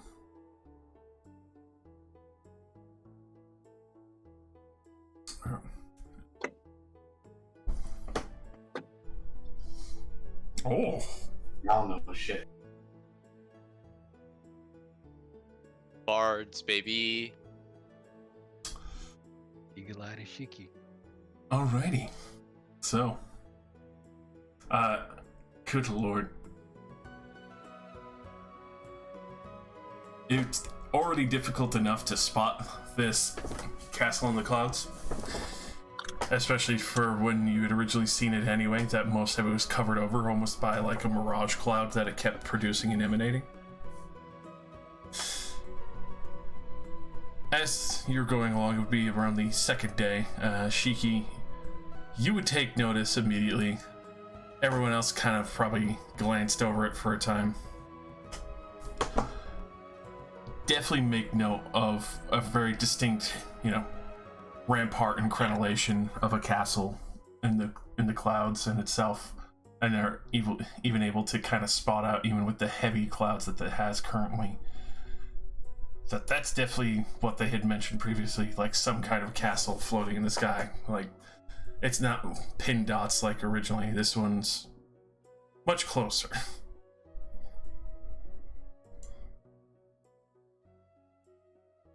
You're muted. Ashiki is just going to almost absent-mindedly go, huh, that cloud looks a lot like a castle. I don't know who exactly is near me right now that could hear that. It's like Ashton. Yeah. Ashton, as well as... Well, I would imagine you're not very quiet in saying that. Wow! No. Look. Wow! That cloud!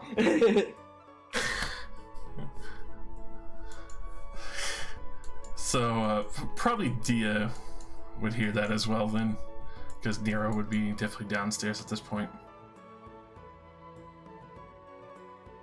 And Well, that's not right. It's because castles don't fly. with that, Wait till you see what's inside. yeah, audible footsteps, Ashton, Dia kind of quickly rushes in. Well, thankfully your eyes are a lot better than most. Moda! They've spotted it over there! Oh my god! I throw out my carpet of flying and we jump on. Modar's already gone like Kid in a candy star. Just... Well, no, I fly down over Yeah. to here. Well spotted, Ashiki. Yeah, good job. Good job. What? Ramos, Rain. Time to wing up. I can't help but notice you seem to make yourself your own best friend. I And don't know what you mean. It's kind of really sad. Well, nobody else wants to. Really, really sad. If you need a friend, you should have just asked. I would have been willing to I spend thought some time we with were you. friends.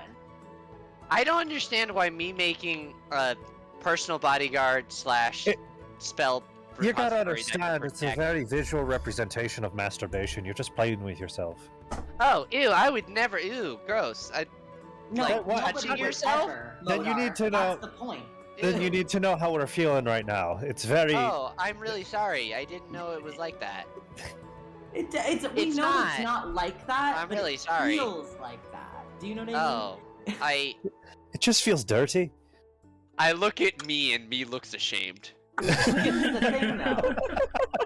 And she goes into a huge tirade about how like Oli Damara is like super into masturbation, and so she can appreciate this I very will visual close a representation. shiki. I will close a shiki's beak before it gets too far. Continues like when you close Oh Stitch's yeah. mouth in that one scene. Mm. Because you're just playing it. You're not. It's, No, it's yeah, just not coming out of speaking. you. She's actually like taken on like a very like a like male priest voice. Whatever you think that sounds like. I guess a Birds of the pedophile. bee. Okay. Oh my god. okay. Yeah, I just sound like a pedophile now. It's alright. Wait, Oh, we're like down Wow. here. Who's that? He's not here. don't worry about it. Oops. I bring the ship on over. Stasis field over here with the summon stuck forever. How did we fit on that tiny ship? Don't worry. Represent it. It shrinks when we land it. It's magical. That's some video game bullshit. Here, let me. There. Bigger on the inside. There we go. And I thought it smelled bad on the outside.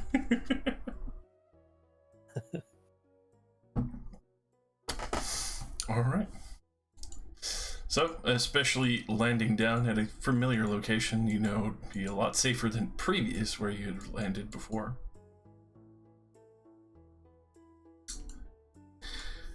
You can see into the main entrance the familiar gleaming silver body of Romanov.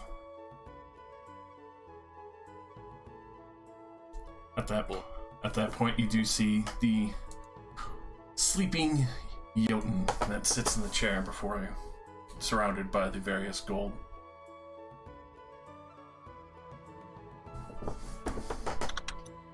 Does not seem to have taken notice of you just yet.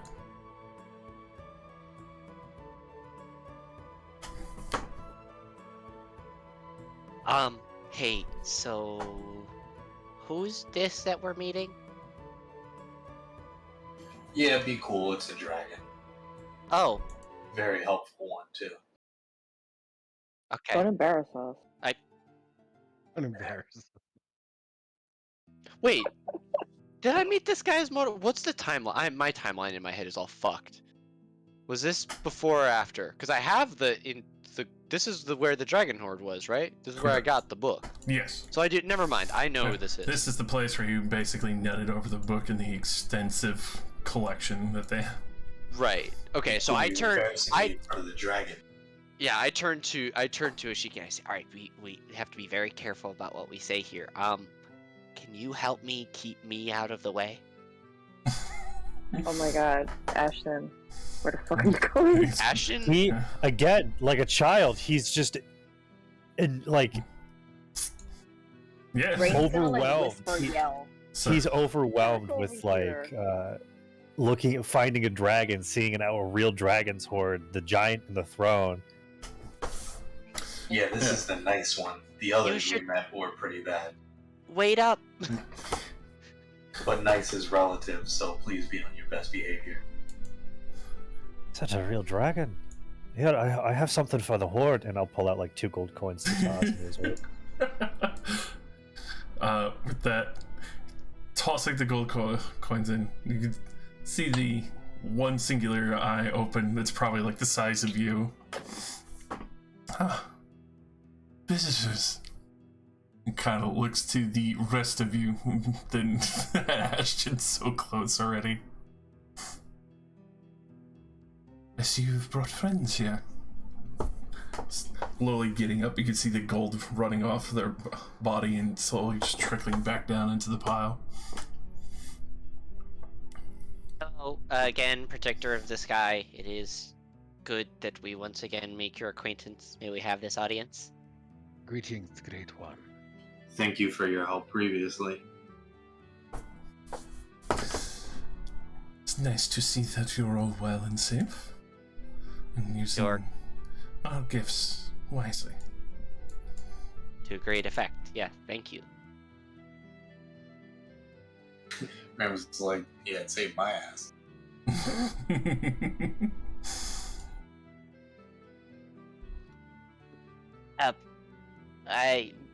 We apologize for the intrusion.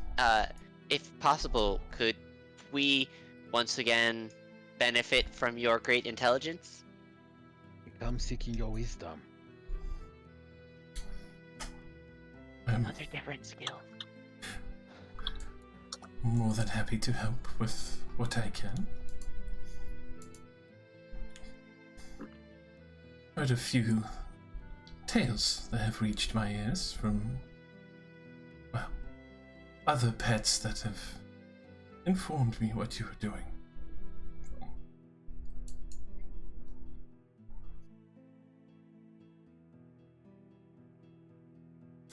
Now, unfortunately, I do hear the war is still raging on.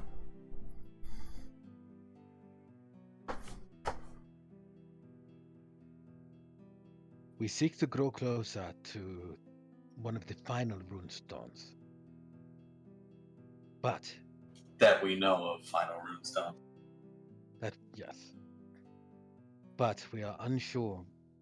We have heard that this stone is connected to a city beneath the water. And if it is the source of life for the people there, we do not wish to take advantage of them. And yet, this item may be necessary in order to stop the war. Any wisdom you could give us on the nature of the blue runestone would be greatly appreciated. Well, in the looks of it, that I can tell you, it is made from lapis lazuli, and has been, well, proctored over by a Merid.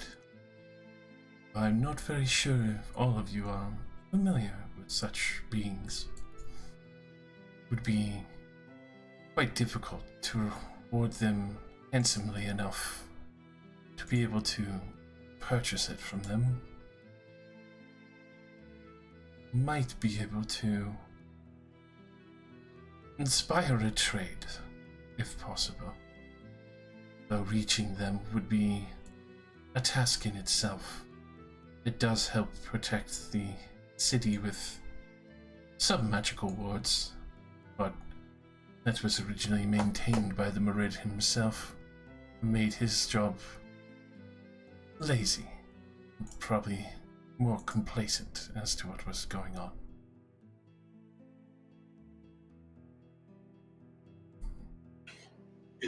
What can we substitute it with if there is a way to do that?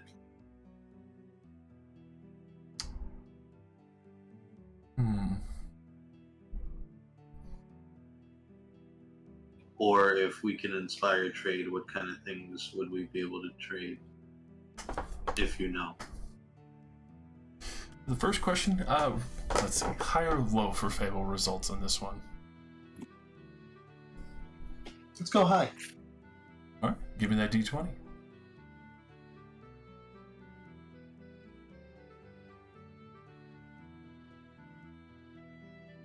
Oh, nope.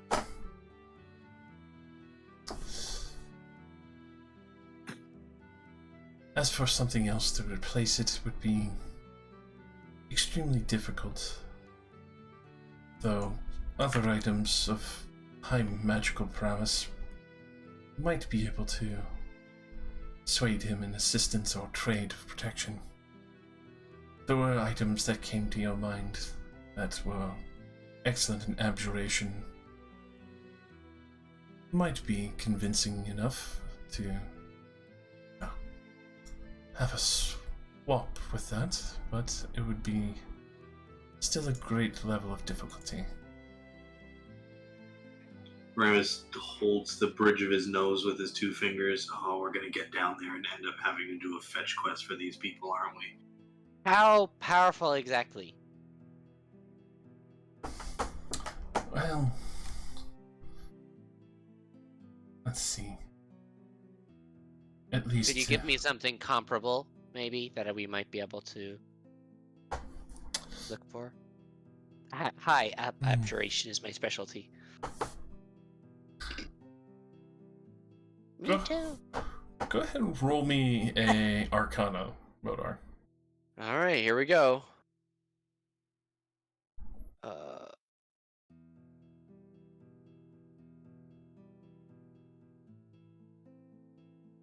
Tireless precision, Arcana. Oof. That's a 25. Much better. Especially with a 25. The first thing that strikes your mind is a cube of force.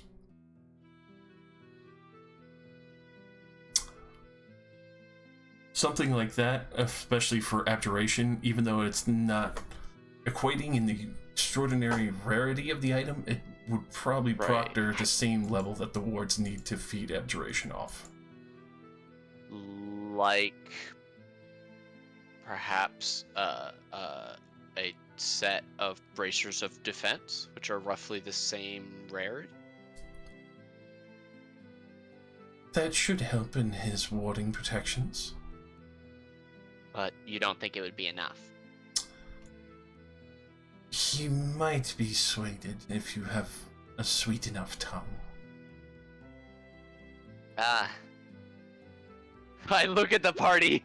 I don't know about pulls my. out his keg. What about a certain amount of unlimited drink?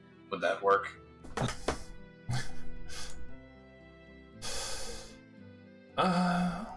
Possibly if the drink is good enough. I think I could probably convince I mean, this alchemy jug basically makes whatever you want, so.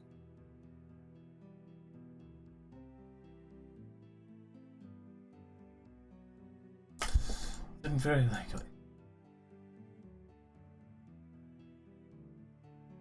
Or, well, maybe we'll bring him some beer from our...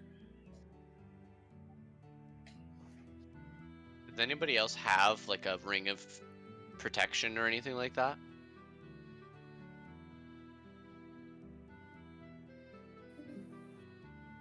Oh. Did we lose someone? No. Ashki. I have the Hellhound cloak.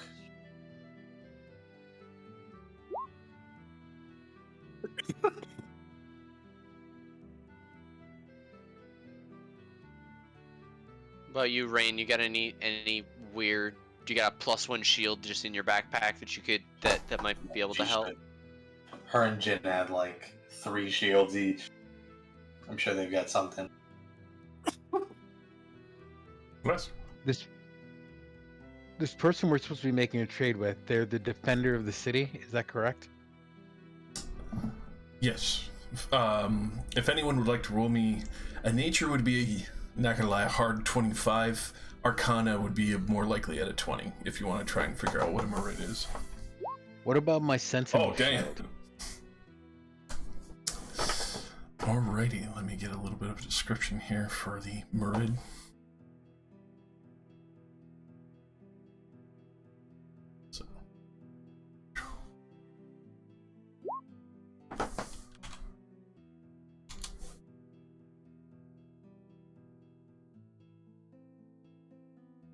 Oh shoot, I forgot I had a ring of fire resistance that I'm sure I got hit with fire that should have been resisted. Well, I'm alive, so I guess it doesn't matter anyway.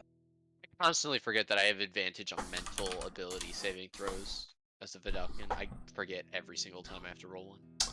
So, for Marids, you would know, especially for your order, Ramus, extremely rare to deal with, difficult, if any. They're very egotistical, very self-important, think themselves very strong and capable. Equivalent that of the best way to describe it in layman is a water genie, but they are also known as Lords of Water. They're very respected within those domains, which makes sense that a Marid would be the one procuring over the Blue Runestone, especially making sure that the wards for the city are being manipulated. It's very likely that, especially with him being kind of the forefront and protector of the city, that he might either be revered as a king or respected equivalently.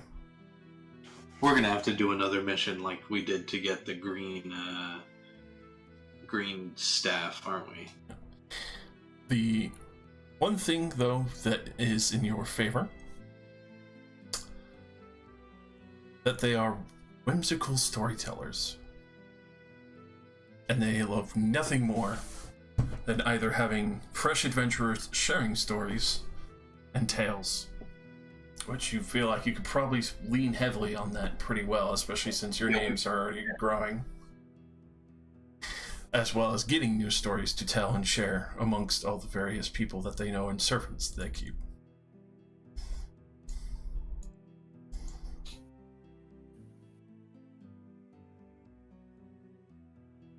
Yeah, 13 levels of stories. And we just made friends with a bard. Ooh. Yes. Yep. I was just gonna say.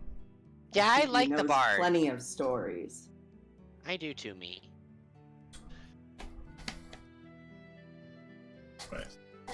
This is gonna keep staying pretty weird, isn't it?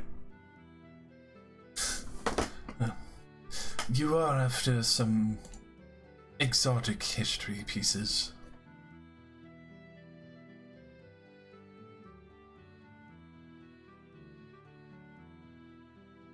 So where do we get any of this stuff, or are we just gonna try and serenade? Well, I have a pair of bracers of defense, And I have a sentinel shield. so we can go in with that as an offer and see what else they take. Who's our best at like talk? I'm okay at talking, when I really need to. I think Ashton. Bellows or Rain or Ashton, maybe? Oh, What? I have a pretty high persuasion. Yeah, I bet you do. Yeah. I have decent persuasion and I speak Draconic, and I like. Also, Well, have we're really high saying- performance. We're saying for when we go to the blue thing, because the dragon's already on our side. Oh, okay. Unless we need any, are we gonna beg for more items? Yeah, do we need anything, guys? That cataclysm spell bottle. See, I mean, we could. Man, let Yeah, me could bring that menagerie back up. Could Ishiki as like try to convince the dragon to give me and Ashton something since we weren't around earlier. What's still there? We took the book, the Green Dragon Mask, Yep. The crown. the crown, and Yeah, where did this come from? I've just shared it with you. It's originally the Dragon Menagerie that was here before. I think you might have gone to bed a bit early. Oh, okay, so we could take it? This is ours? well, no. Not yet. This was in the list of what was available in her menagerie that she kept. Because there's her hoard here that she keeps with the Jotun that she watches over. And then there was the other one in her personal menagerie with her library that was too dangerous to be left without wards. So there's a paladin longsword left. There's a dagger that requires attunement. There's a spell bottle with cataclysm. And a infiltrator's key. On reference to the Rakdos right knife, just on a small reminder note, that is the same one that summoned Pelgrim into existence here. The right knife? God. Yes. The Rakdos right fuck knife. No. Can I get that dagger? Can it send them back? Yeah, I was gonna say, can it be used to banish him through ritual? Annihilation. We could annihilate him. Mm-hmm. Who took the crown? Ramus, right? Yeah. That's badass. He's got, yeah. I want that in dagger. That's so badass. Wait, so did no one take the infiltrator's key? May I request it? May I? Well, last time he didn't let us take that many, so. But Ashiki, I would definitely let you try persuasion. To bring him back. Okay, awesome. That's Yeah, all I want to do.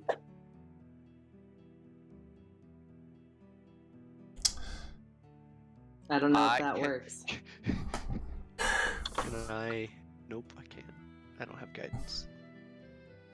We were also more borrowing than taking. Yes. Right, where he's lending them to us. Speaking of, have any of our things become exalted? Well, yours work with Thalos on that for the green runestone and weapon has reached exalted. I forgot to mention that. Sexy. Nice.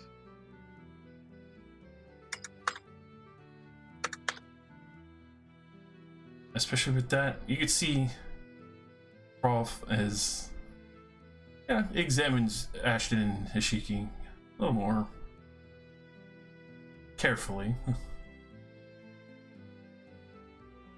Considering the work that you've already done, I suppose it would not hurt to have outfitted the allies you have made traveling with you.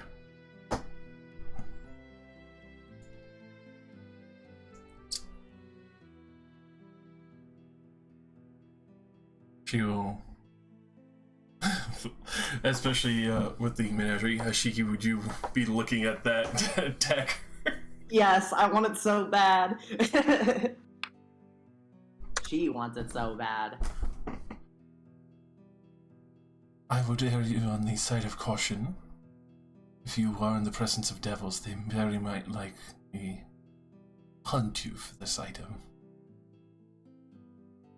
I am not new to the feeling of being hunted. I'll be okay. Yeah, we already have two. Well, now one that's constantly trying to kill us, so we're asking for more. I take it with my blessing. Being of air of caution.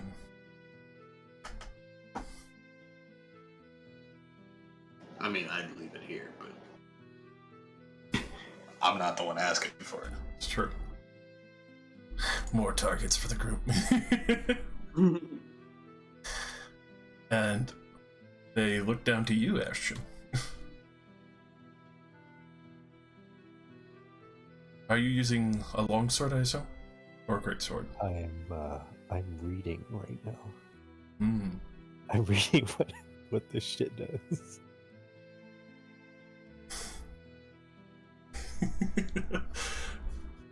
Wonderful menagerie pieces.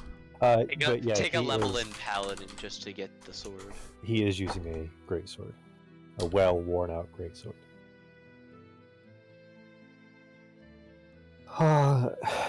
Well, I'm not really exactly keen on the whole usage of magic, nor am I exactly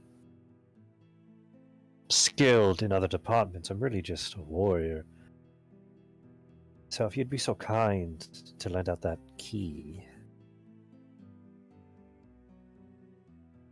Very well then. I have the key. As a gesture, as you see the pedestal's ward dispels, allowing the key to sit freely. I take it.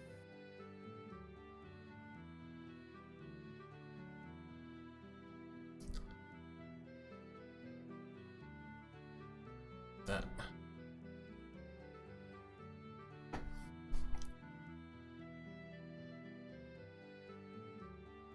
Let's see. One other.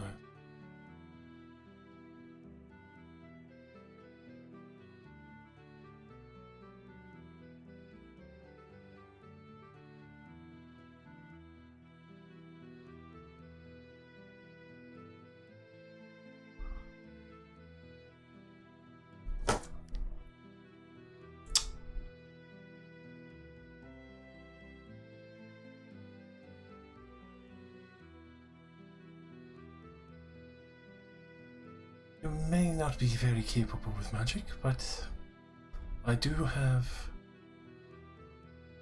something that might aid you.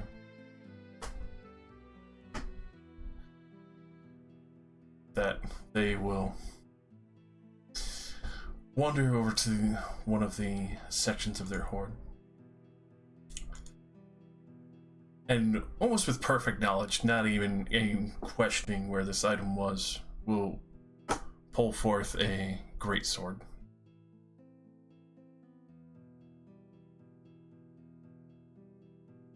As they slowly wander back on their legs and hold it out to you.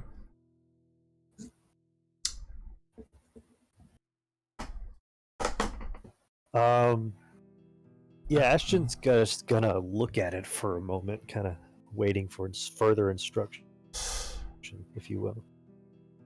Please take this. I assure you it would provide a greater aid than you would ever know. It is a Dragon Wrath greatsword, wakened. Oh shit.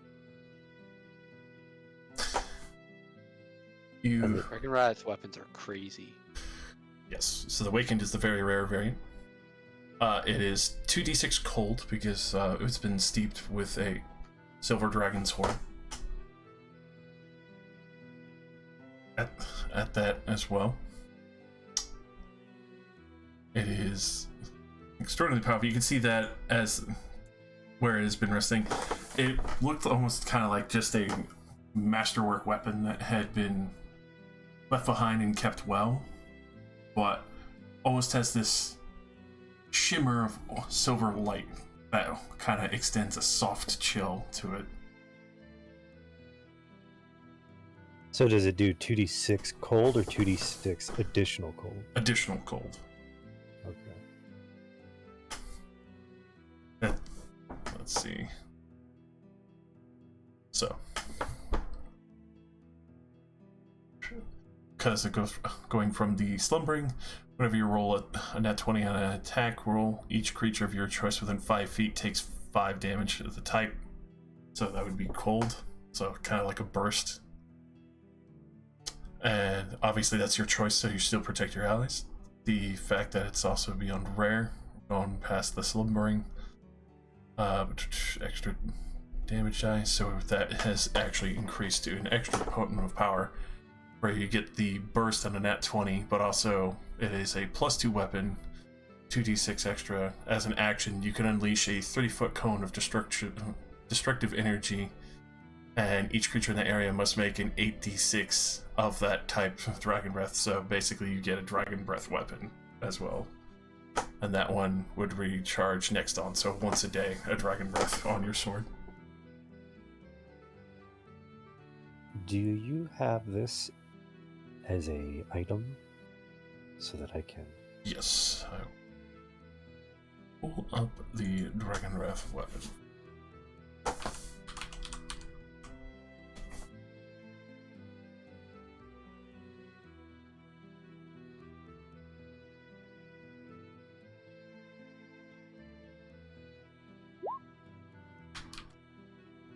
Thank you. You beat me to the punch. You have enough on your plate. I was already looking at it because I based an item. I based an item off this for my Feywild game. It's a good one, but at the same time, it's a really nice flavor. But yes, you would have a great sword from Romoth's Horde, Protector of the Sky. Fuck yeah. Which I guess, Rain, do you want to ask for the Cataclysm spell?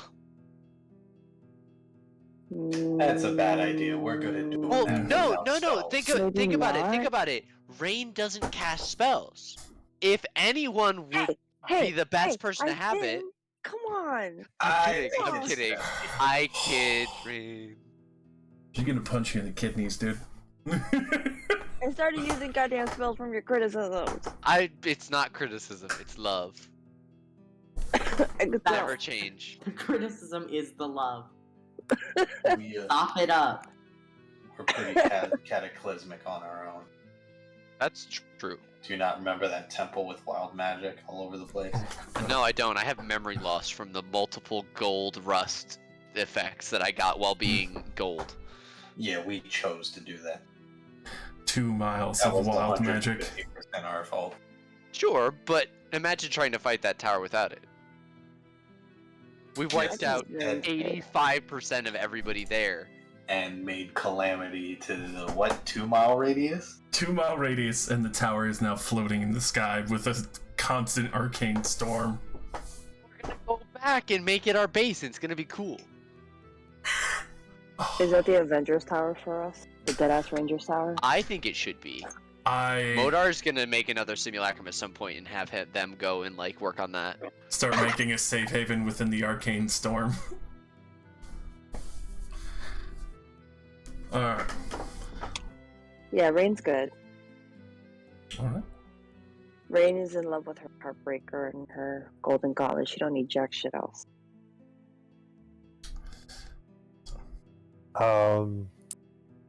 I think Ashton would be very hesitant to actually take this great sword.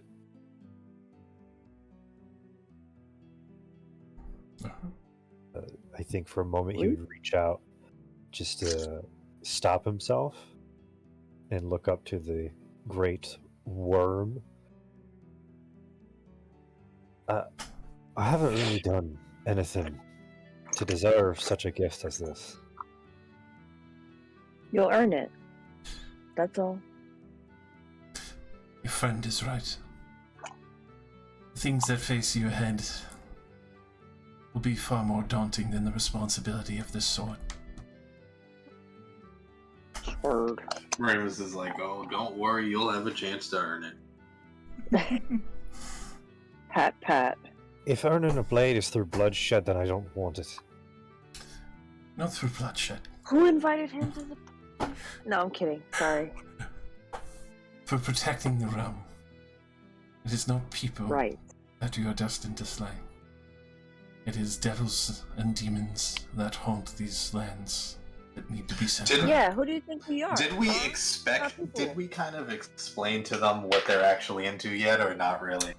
Yeah, I went over it with them on the journey. The rune stones and what we're into, and the whole war between devils and demons.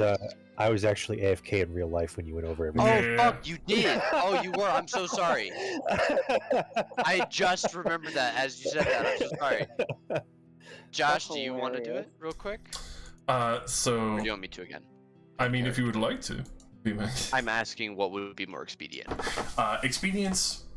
The contract you originally signed, hunting for the runestones, rare pieces of power, At the same time, devils and demons are waging a war over them and in the mortal realms, and slowly corrupting and pulling you in, which you would have been informed that the reason that the war has continued thus far is because of the devils and demons. Familiar to which you would know that some of the Shishu Paniki have used such barters and contracts in the original place that you had left, and caused you to flee.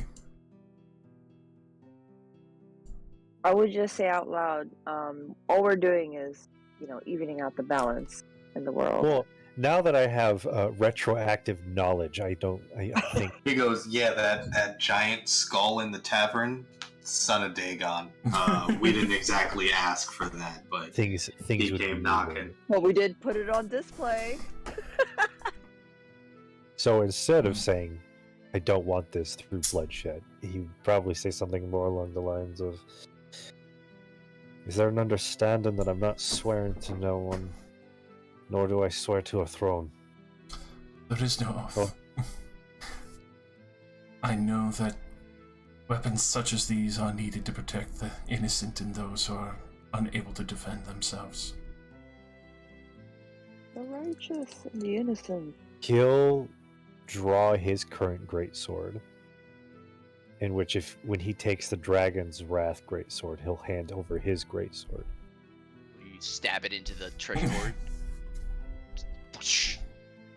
No, he's gonna hold it out and display it for the dragon.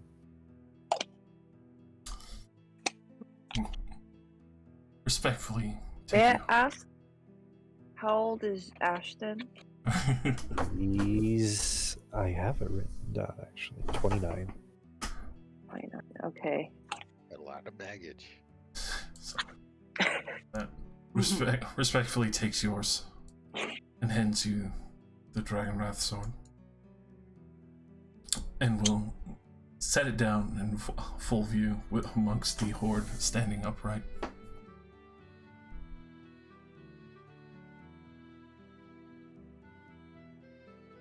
Alright, Ashton will sheath his new greatsword and kind of shake the cold off his hand a moment.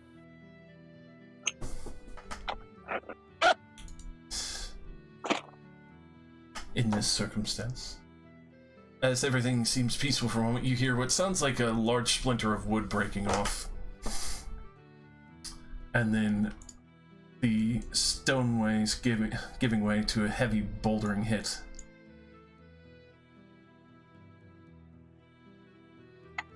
With that, those who are near the doors and turn around, you see cloud giants have made their way back to an old forgotten home. Weapons in hand, heavily armored, and fully equipped to look like they were about to try and, take the moment to pounce upon Provnoth in full expectancy, not realizing that you were here. Looked like they attempt to scare those originally on the ship that you have and look down at you.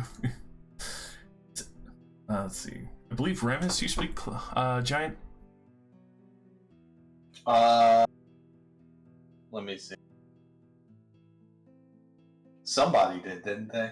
Nira does. Nira does. Yes, she was our translator. I thought you learned right. to speak to her or something. Something like that. I mean, can you... I don't think he only knows sexy words in giant. Yeah, exactly. He knows to get fluent. I have tourist on vacation, Cloud Giant. It's hilarious. Donde Put that on your resume. I can do giant dirty talk. And Shouts, do you phone want sex in giant. So I mean, that's an intimidation roll, certainly. Especially with these walls being hammered down right fast. Quickly points out, wake the master! Ignore the little ones! Throw them out of the way! Stop them! And I cast a spell, but we're rolling initiative. We're throwing down initiative, boys. With that, you can see Provnoth is wings out, ready, poised to come lunging into the combat with you. Oh, damn. Ashton and Modar were on lock. Yeah, like whipped around with shit ready.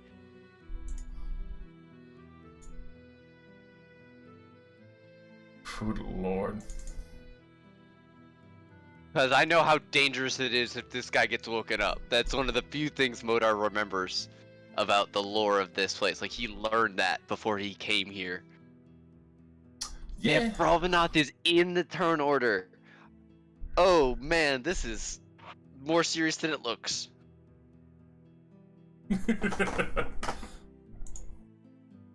What's wrong?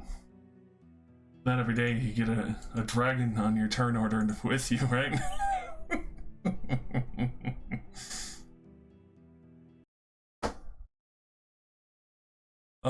Too much evil.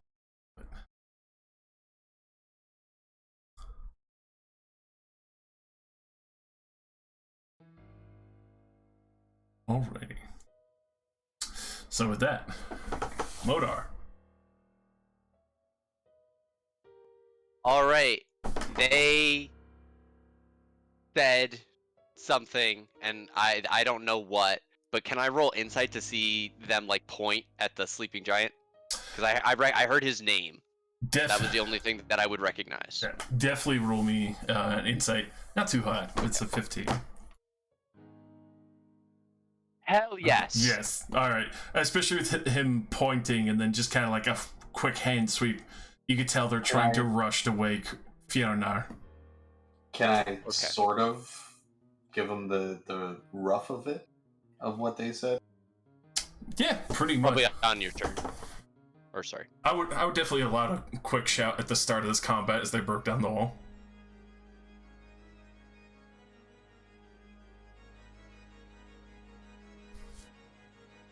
But yes, they are all in full plate mail. Well, I want to do something, but I don't want to block everybody's line of sight. So Modar throws down his carpet of flying, steps on it, and rises 40 feet into the air. I'll move here. So I got a good beam on that guy. And I will cast Sunbeam. And Modar just glows golden for a moment, and a beam of pure radiance in the shape of him shoots forward like a silhouette of golden radiance, and it smashes into this giant. Alright, with that. Which one? This one. Oh, sorry. A pink tool. This one.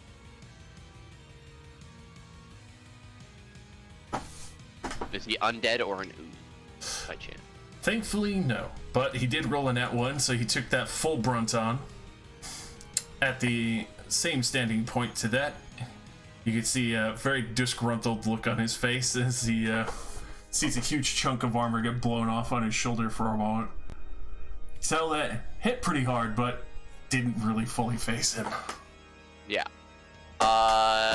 That'll be me. I draw my arcane word up in front of me. Alright. Ashton. So in the moment, Ashton had no idea what was going on. He just heard the rumble. He ran in front of his Shiki to throw his arm out and kind of guard her, only to watch Modar just attack. And you can see like Ashton roll his eyes as he knew Modar was just going to go straight to the guns instead of trying to talk things out. So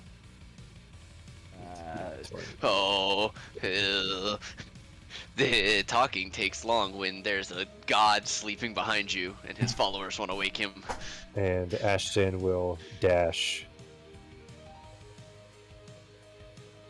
And he's going to hold the line. Alright. That'll be my turn. Yep. Is this right here a wall? Both of those have been blown away. They're rubble now. They smashed through and they're trying to just full run through.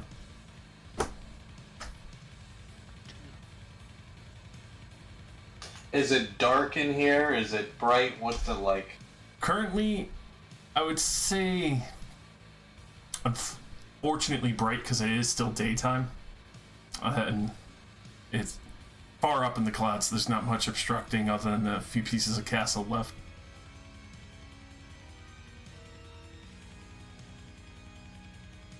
So, cloud giants. Mm-hmm. Anybody know anything about them? Any weaknesses?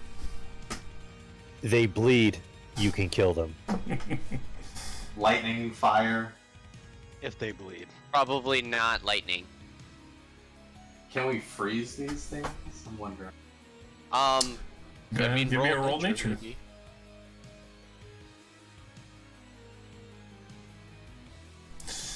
Unfortunately, especially for monsters, giants are sometimes that, but cloud giants are more rare to have to fight. Usually they keep to themselves like storm giants, and they're not usually this forward. But this being one of the original homes, probably entailing why. Not sure on the weakness part. You would know that they're probably not that dexterous being as big as they are.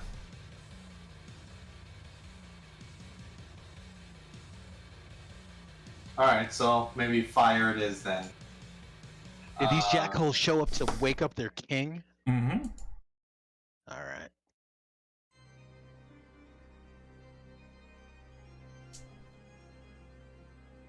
I light my sword on fire.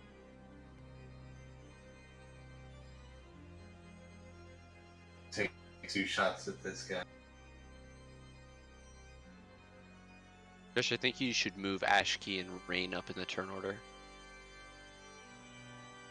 Oh, they got shuffled around. How did they rolled after you sorted. Alright. Does an 18 hit or no?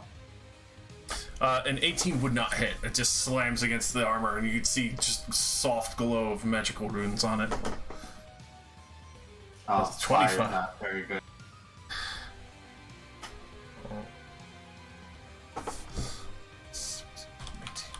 Alrighty. So you just start slicing the ankle. This one looks extraordinarily frustrated down at you. Just quickly fucking raising back its weapon. You see a massive morning star in hand. Annoying vermin! Will that be all, Rams? Yeah, I use my bonus to light my weapon, so we're good, that's it. There is one person I did forget to roll, and that's Mira.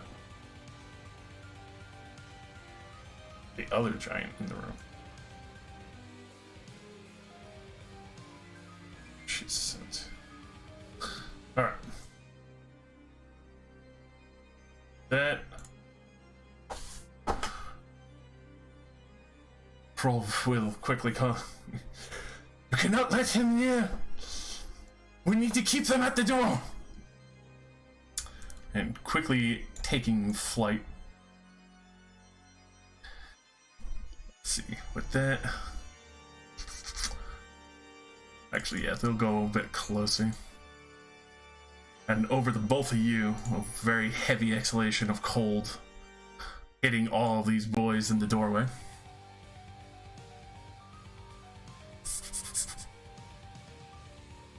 Yeah.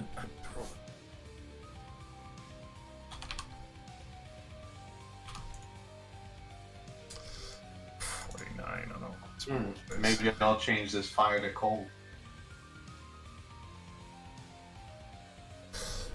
That all these boys, I'll just do 60 20s real quick.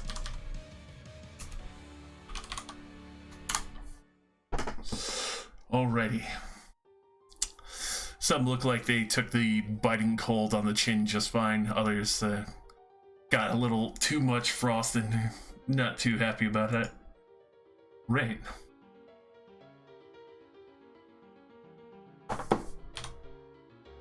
So, I would like to do a blade barrier, but I would like to ask if I can use it not just as a barrier, but could I place it where these monsters are so they all get hit? Let's see. How wide is blade barrier? Oh. It's 100 feet long, 20 feet high, and 5 feet thick. With that, you would definitely be able to place that above your allies as well and have a hard line, as these giants do stand between kind of the range of basically 34 feet to 38 feet tall. Right above Nira's height, and it's like naval level for the rest of these fucks. Yeah. Careful for Pravana, like... Wait, so how tall are they? They're giant. Yes, like 38 feet tall. 38 feet, okay. And this is only 20 feet. I mean, at least I'll hit their nuts. I'm saying, it's gonna hurt. Well, but you can put the bottom wherever you want. So you can put the bottom in the air if you want. It's true. Oh, I can. No, I won't do that. Maybe I'll just go with, I'll do the, what the fuck is this? The Golden Gloves? The 30 feet AoE for all my peeps to get regeneration. That glittering gold. Yes. Alright. Can you put like a little halo around me or something? Because I'd be forgetting I got this shit on. Indeed, I can. Thank you. Why is Rain squished? Oh, also, I'm gonna move up. Sure. The same thing. I'm gonna take cover behind the corner for now. You also should have full health. Not only is Me? Raid's Oh, token squished, but it squishes the HP bar. There. Yeah, I don't know what happened, y'all. I gave her an unsquishing. Thank you. Josh squished you. That was purposeful. Listen, it's just A friendly squishing. foresight into the future. Pat, pat. Do you consider me to be a friendly source? Will he receive regeneration? You? No, me. The Modar. Bodar's clone. Modar Simulacrum. Me. Modar 2. Yeah, His name. So, this is the thing. His name is my name, but I can't call him Modar. I also can't teach him a new name because he can't learn new things. So I have to call him something that he'll respond to. People see themselves as me, so his name is me.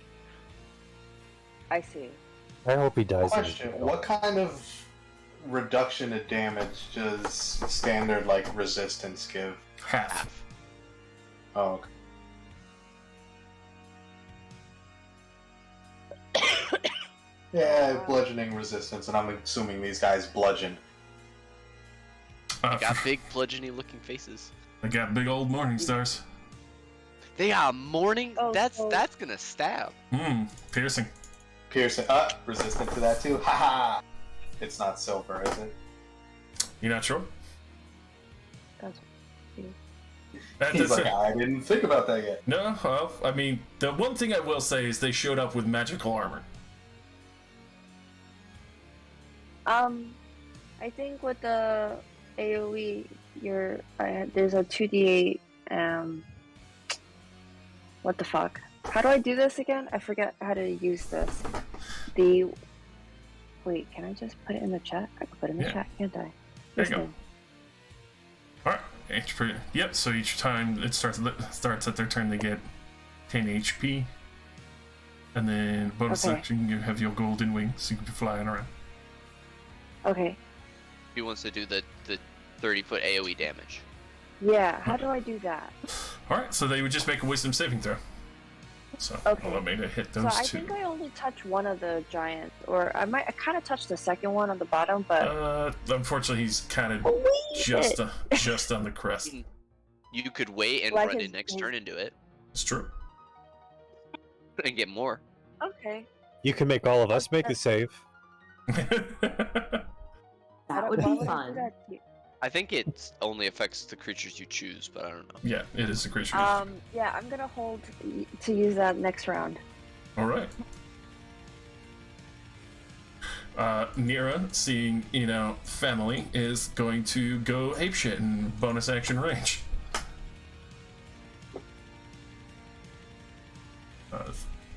Who doesn't like killing family? She's gonna just try and go for full crush.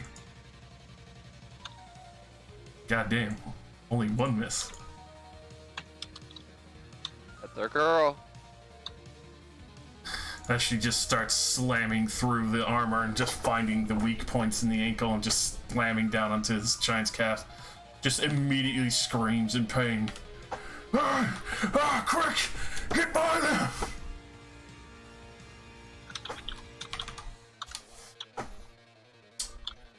Shiki.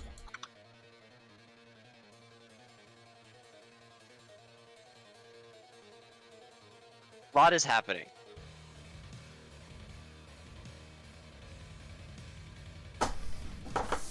To recap gently, we have Modar shooting golden lances, Nira crushing giants, Ashton charging in and holding the wall.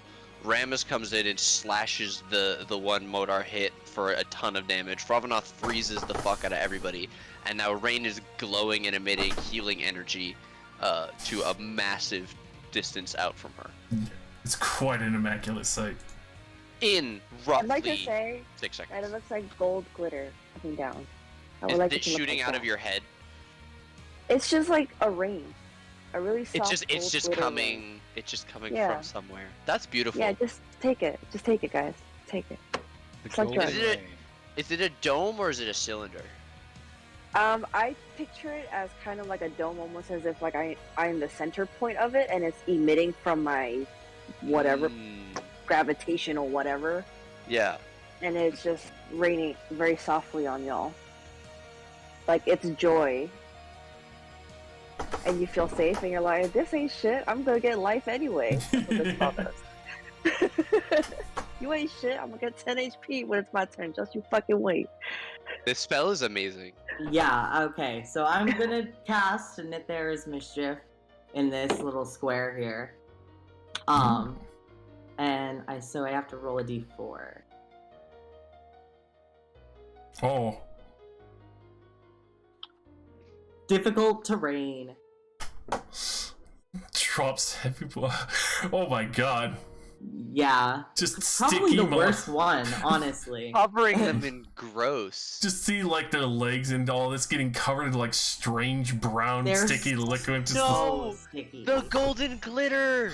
And the molasses! This is the tar and yes. feather treatment is we my- never knew we needed. This is my chaotic neutral dream. God. see the three at the front. Just what the fuck?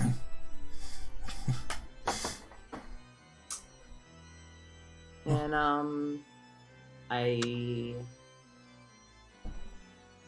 I think that's my turn. All right.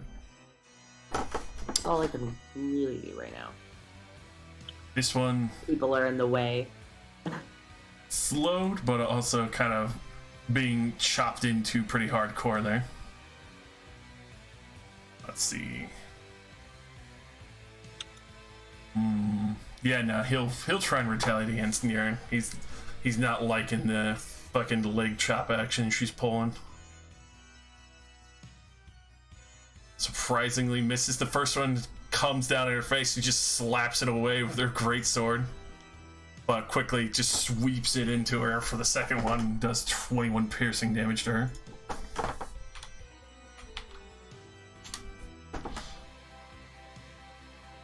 And then Modar, your second self. Modar is going to prevent them from coming closer.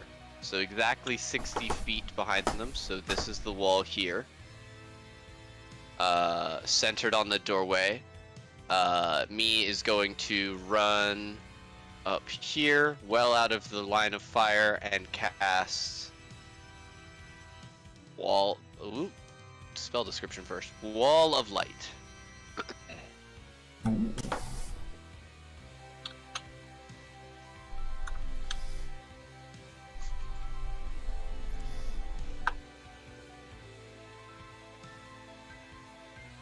Very nice. Make sure you stay away from the wall so you don't get blinded. Let's go ahead and draw all that out where you're placing it. Sure. Measure it again. 60 feet is 2 squares from Thelos.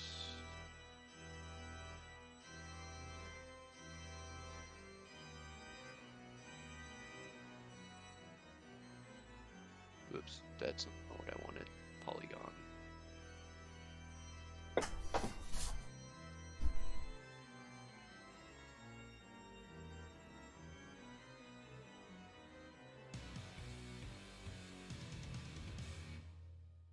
$40, $50, $60.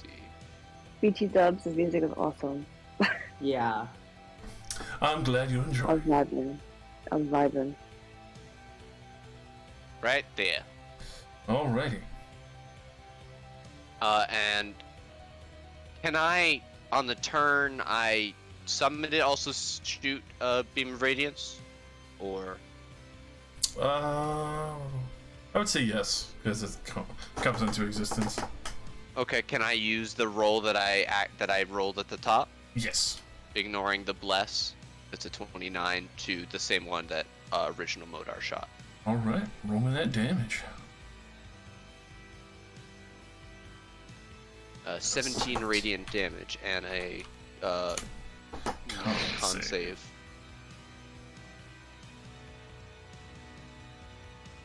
He will actually fail that, so he quickly, beam of light slamming into him, especially between the radiant light burning through him, but quickly looking down and just quickly blinding himself with just grabbing his eyes. You little shit! Kill that fucking wizard, wherever he is!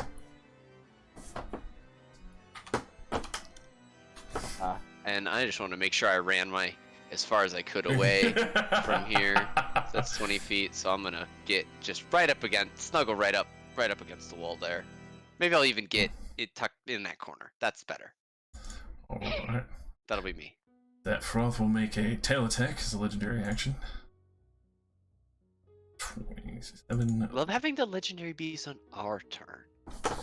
I know, right? It's a different, different change. Oh, the ship is also here.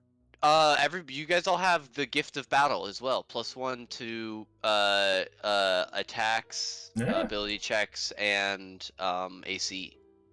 The benefit of having the ship. The ship is close by. Yeah, we're within 600 feet. All right. Talos. The gift of battle is good. All right. You know me. Oh boy. A double fucking slow in this area.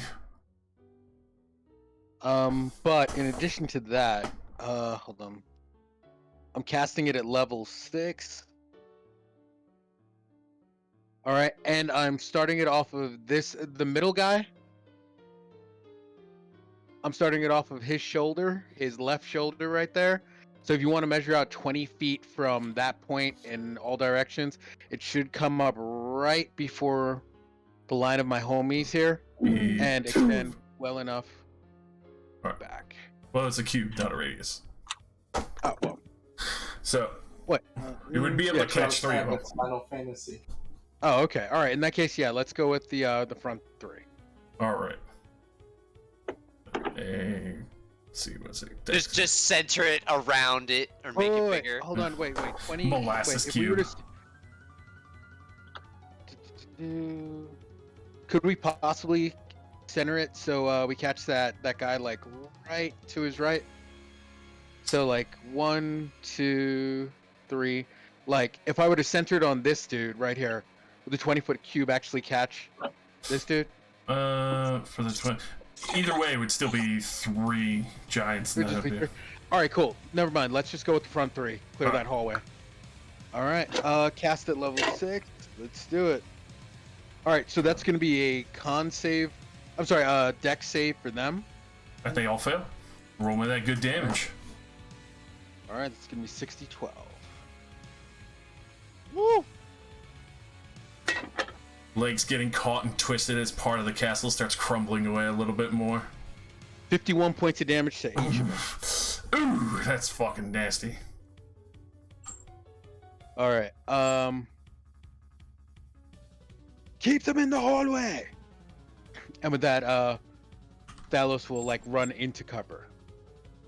Damn, you don't play games. You know we do. I mean, you're fighting a regiment of fucking Not Stormtrooper, but Cloud Giants right now.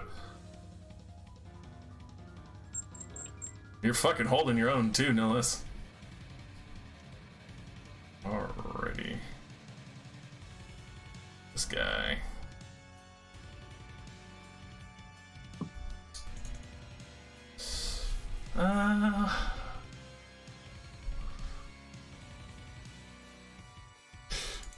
He is going to...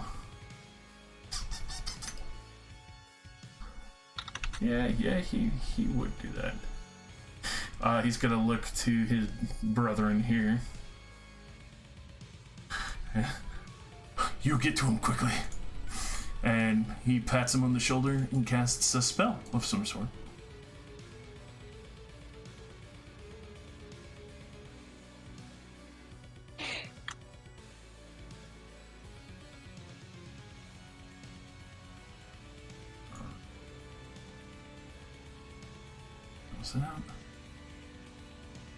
This one here.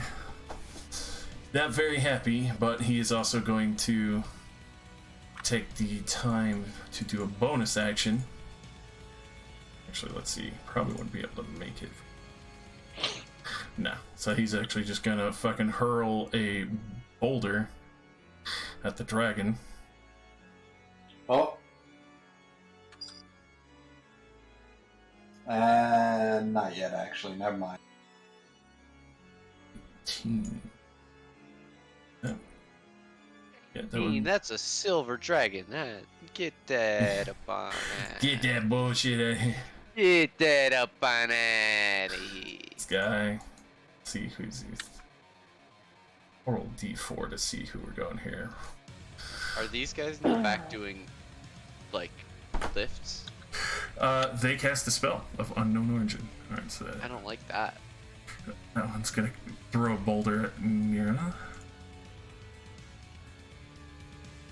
A nat 20. I would like to use my reaction. Oh, what is this? I would like to re-roll. I would like to make it re-roll. Alright. Please. That's a smart choice. And I'll give the advantage to Nira. Alright, that's good, because you just turned a nat 20 into a nat 1. That was fucking about to be 46 damage to her face. Does it hit the guy behind in front end and the head back of the head? Yeah, high or low for favorable results. Yeah, roll me that high or low. The fucking... It's always high, baby. Alright, so that... It's just gonna fucking smash into his back and do the fucking initial damage of 25, because it was a fucking wild one. As he just gets a sharp look of, you fucking idiot! Focus! This one up front. Ooh. It's blinded. That's the blind one. Yeah. That's why he's got choices here.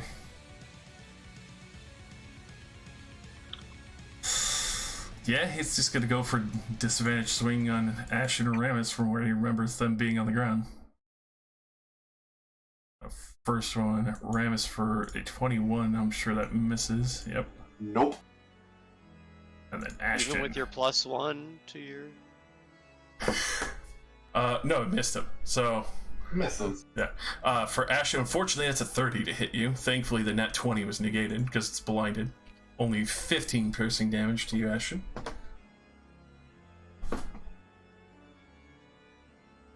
And this man...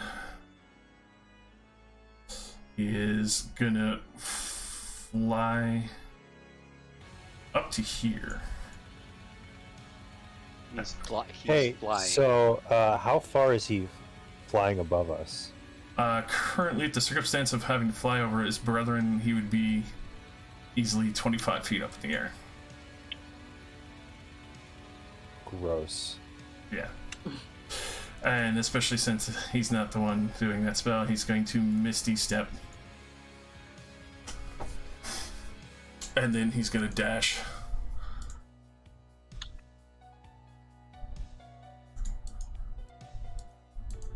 Holy shit. Modar. I possibly have something for him. If you guys can wait, hold the line. I was gonna do something.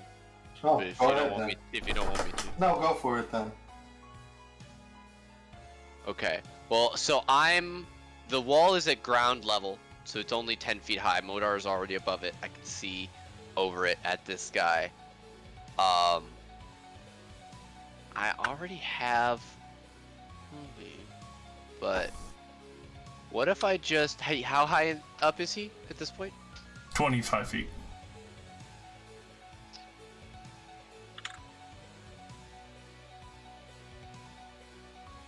The realization that cloud giants innately have spells. Right, I was hoping he was higher. I was gonna dispel it and have him fall, and then me was gonna kick his shit in. But what I'll do instead is no, I know exactly what I'm gonna do. I'm gonna cast Vortex Warp on him, and I'm going to switch his and me's position. Alrighty.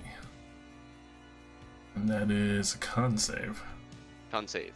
And me will choose to fail.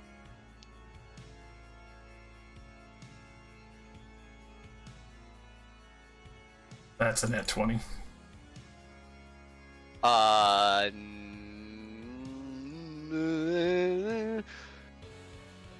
No, it's not. That's me's reaction. Alright.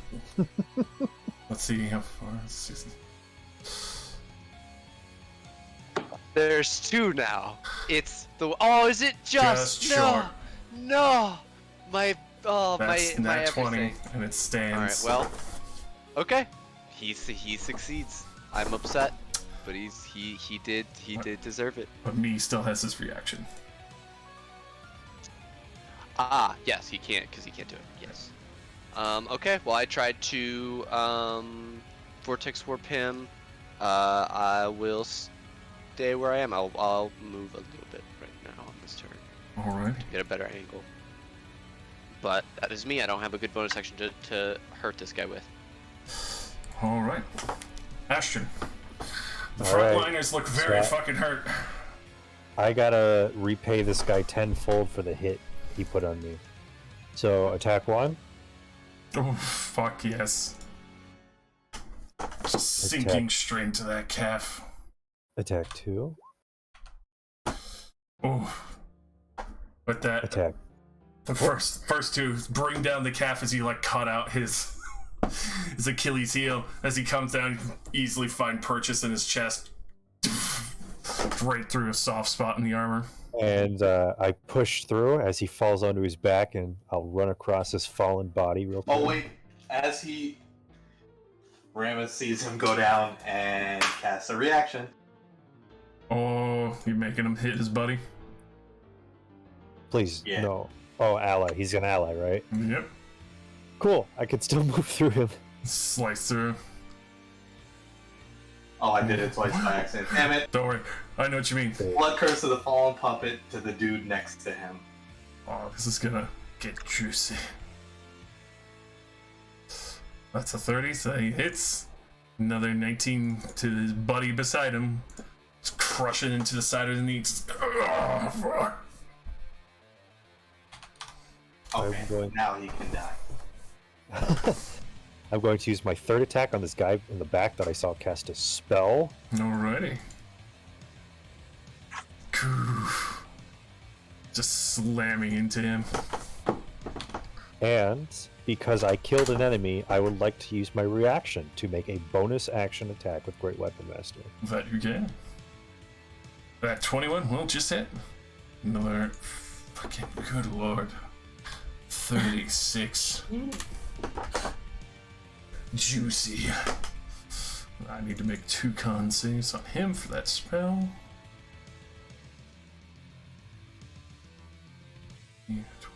He maintains it.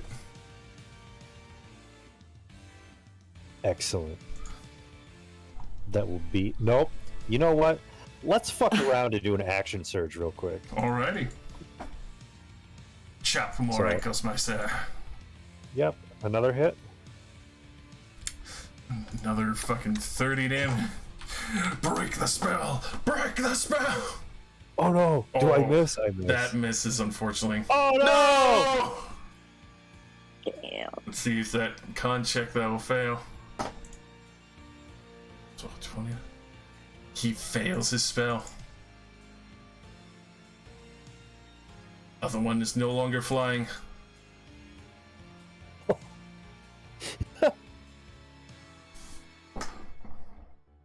Alright. This dude should be dead, right? Yeah, he's dead. He's basically the map. You can walk over him. And now that'll be my turn. Alrighty. Ramus. Ramus runs, you say it's bright here, right? Yes. At 40 feet, use a bonus action to sprout my wings.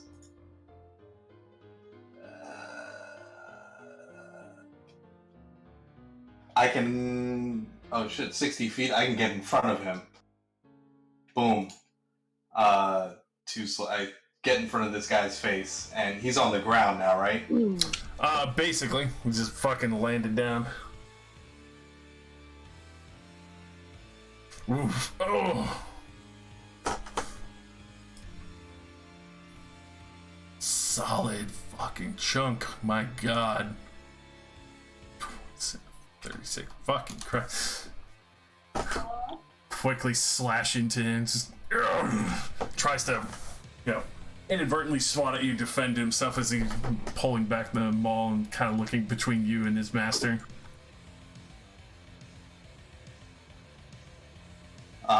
Yeah, that's all I got.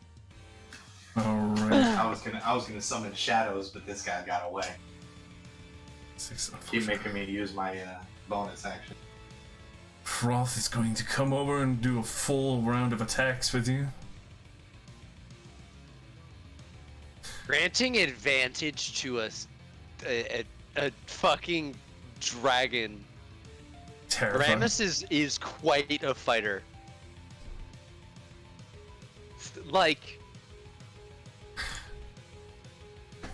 so especially as much as I'm doing bullshit, I have a snowman that can cast spells. Ramus is doing that. Ramus is fucking holding the front line. Froth just quickly landing on the back of this giant. One claw digs into the shoulder, the other one biting down on its main bicep. The other one trying to find purchase, but the armor glows and shimmers. It's not able to fully dig through just yet. Rain. This is some of the craziest shit you've seen since the Temple of Data. I'm gonna straight up run up. Oh. Now can I do that spell so that they all have to do a wisdom check? Yes, you can. And did Ashton and get his health back? You should. You should have got 10 health. Yeah, 10 regen. You're starting in the. Yeah, he's the only one whose health bar I can't see. It messed up again, didn't it? Let me see this.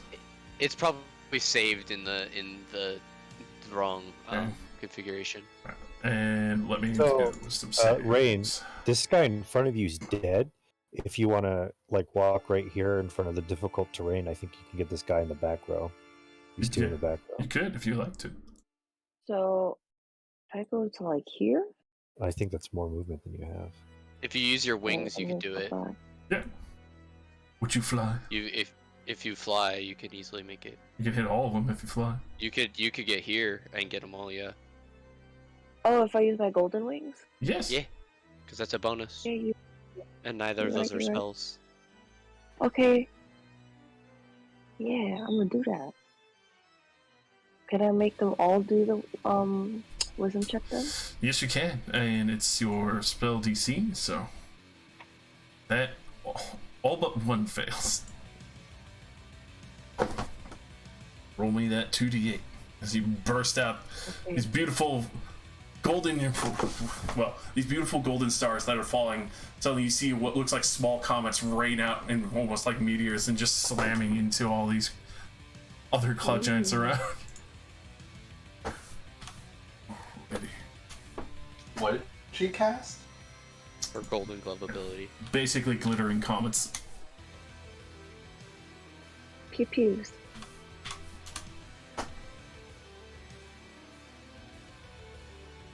Alrighty. I'm going to stay right where I am. Alrighty. Mira, being covered by Modar and not half health, is actually going to just continue her full crushing. He probably also heals. That too.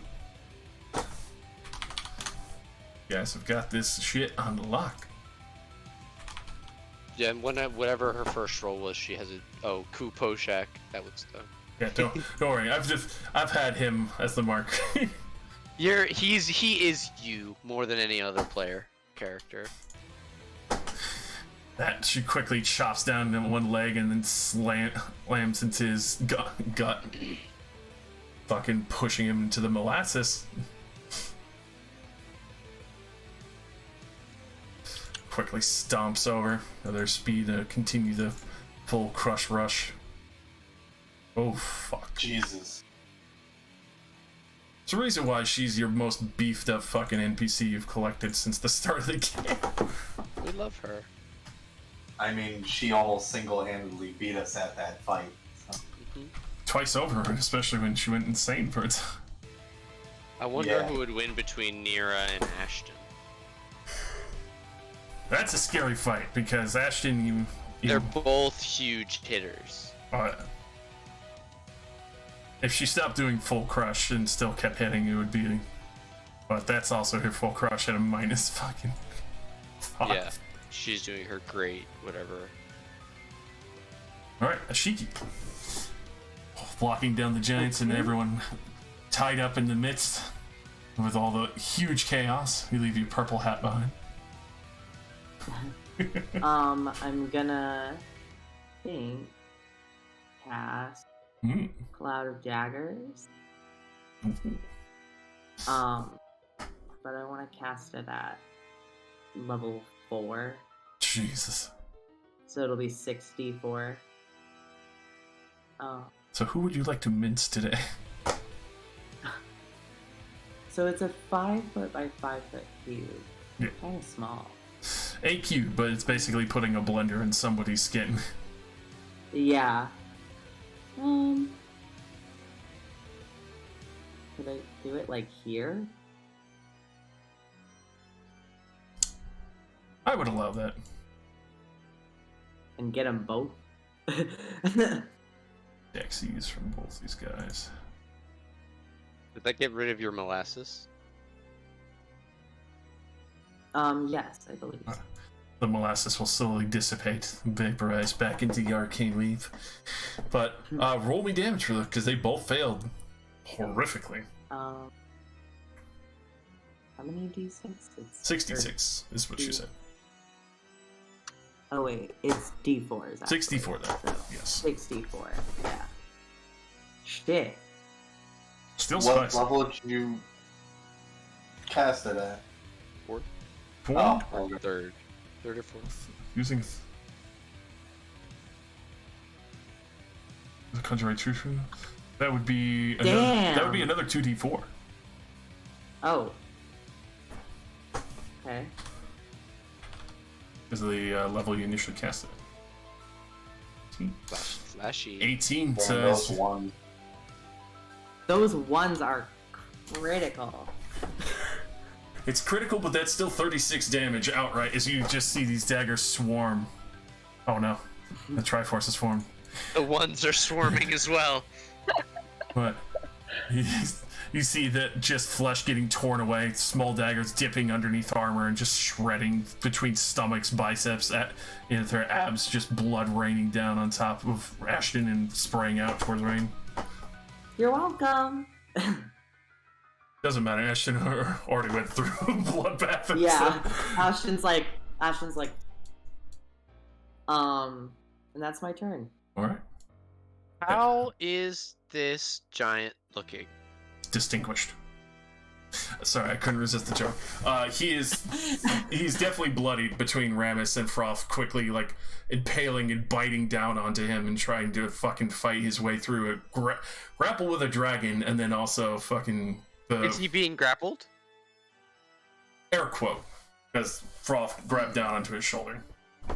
Well, in the interest of making sure that nothing gets to this guy, because me knows what Modar knows, Modar will hold up a hand that glows thickly and green, and a large ball of radiance charges up and smashes forward over Fravonoth's head into the taller giant as me attempts to disintegrate this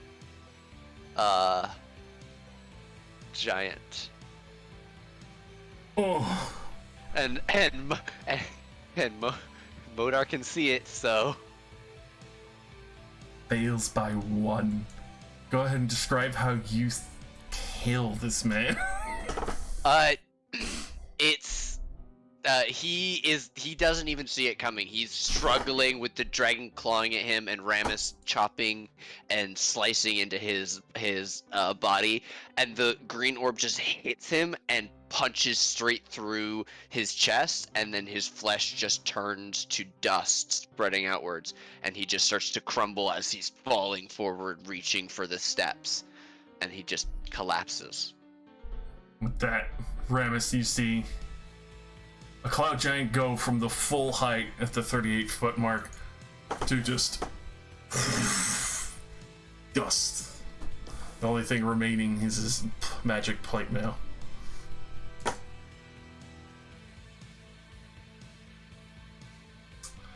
Fucking damn. I got it. Talos. So the one between Ramus and Fravonoth is dead? Just Yep. making sure. Completely dust. All right. Talos will then run into the fray. Oh man, what's going? Oh, sorry. I'm on measurement. All right. Talos will then run into the fray, and from right behind Nira, he's going to cast.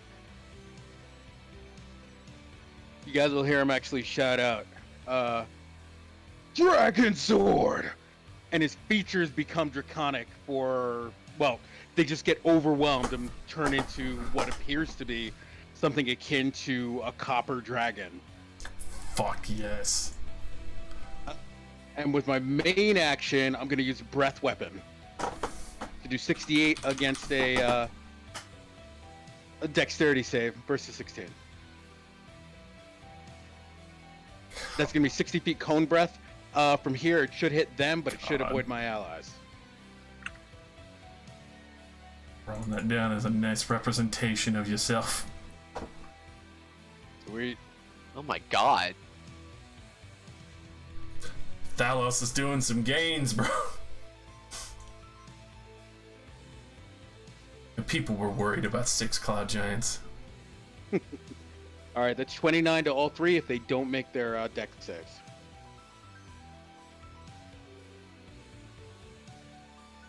Only one of them will make it, and that's at the front. 15. The other 2 eat the full brunt of that. Just trying to shield themselves as parts of them catch fire. It just seems like it should be a green dragon, you know? I respect Oh the yeah, pepper. actually, I could see that. But, well, I just think with the chromatics. Anyway. No, fair. Yeah. No, totally fair. Alright. You did yell Dragon Sword. Yeah. Alright, that's it for Thalos. Alrighty. These boys, That's terrifying. they're desperate. Hmm.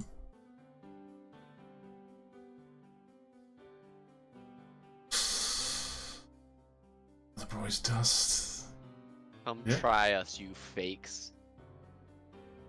Yeah, he's just gonna try and seek some vengeance and swing twice at Ashton. He is weak, he is tired. I see that one from where Actually, Nope. He looks at the edge of the cliff and this... I forgot about this part. Ashton. You can see it looks like he winds back his Morning Star.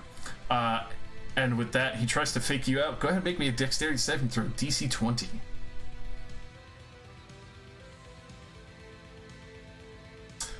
Nice. Hey, gift of battle coming in. With that, thankfully, you miss. He misses the main hand that he was going with, swinging down. He tried to grab you. You could tell he's going to try and throw you off of this building.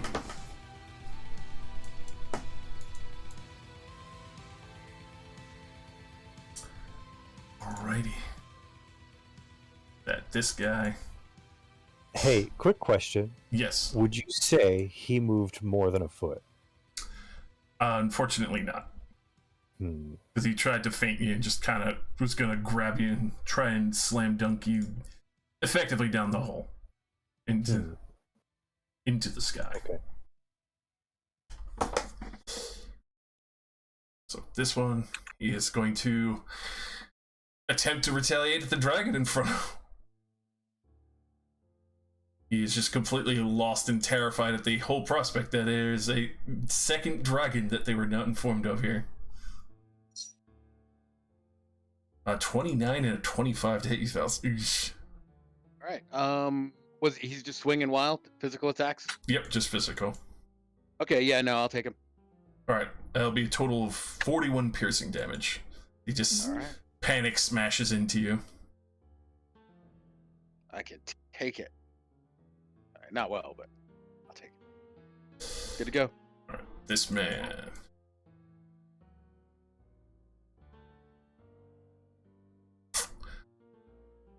You bother to main action cast fly on himself, and he'll make one last fucking mad dash as he flies over. Thalos, you would be tall enough to take a swing at him with your dragon form. If you don't mind. I'm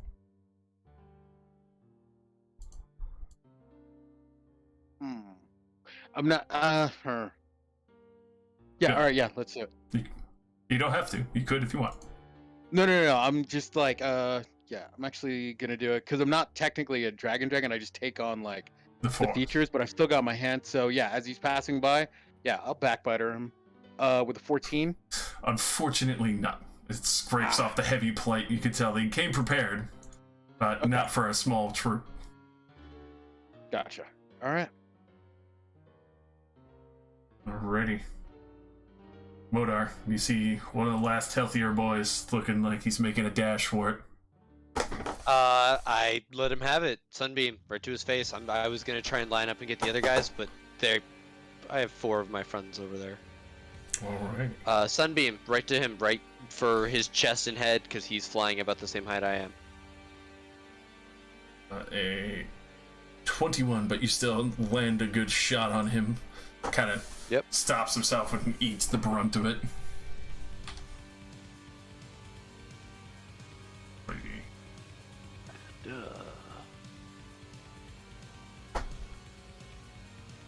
Yeah, I don't. No good bonus actions. So this me, but me will go soon. So that's Modar. Thank God for me. All of me. Ashton. 2 living boys near you.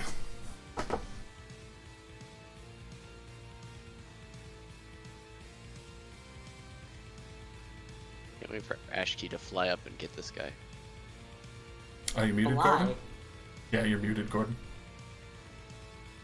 And here I am talking like an asshole.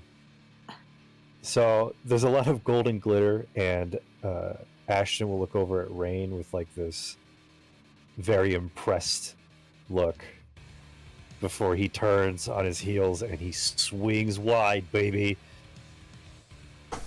Let's fucking go. You dropping that motherfucker in a heartbeat. Oh god. I swing from my my right to my left to throw his body off with the momentum before I turn to the last. The heavy sweep just vanishes beneath the edge. Ooh, that's a miss, and that's a miss. But I did kill a guy. You did. So I'm going to use my bonus action to swing again. That do it. For 41 total damage. As he comes tumbling down, any final strikes on his body that's going limp?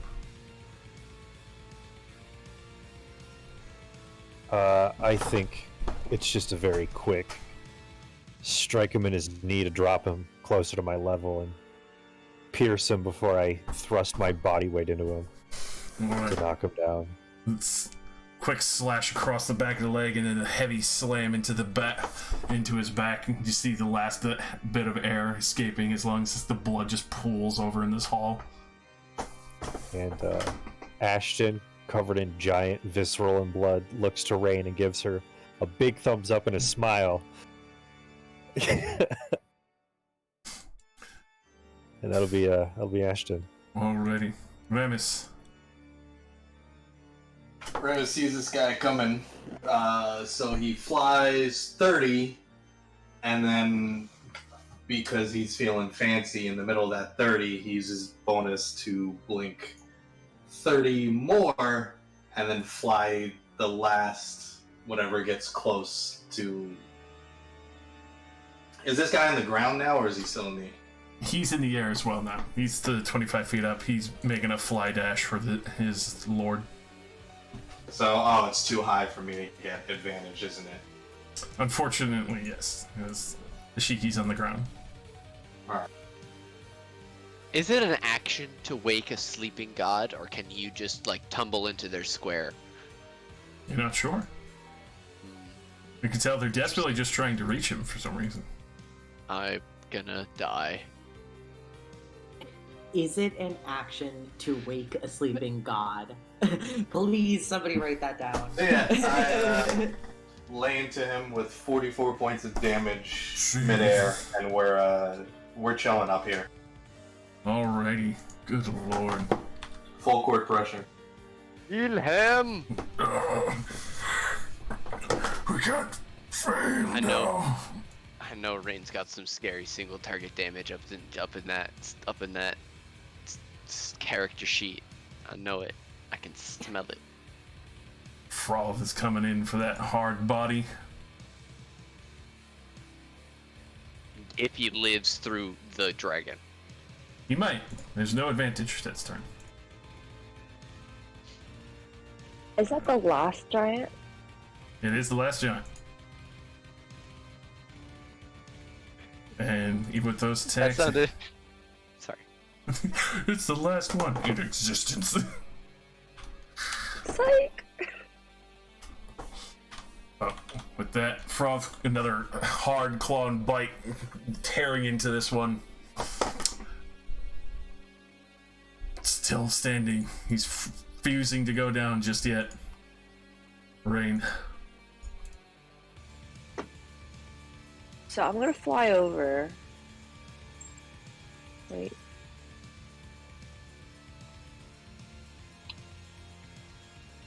Oh, 60 feet, yeah.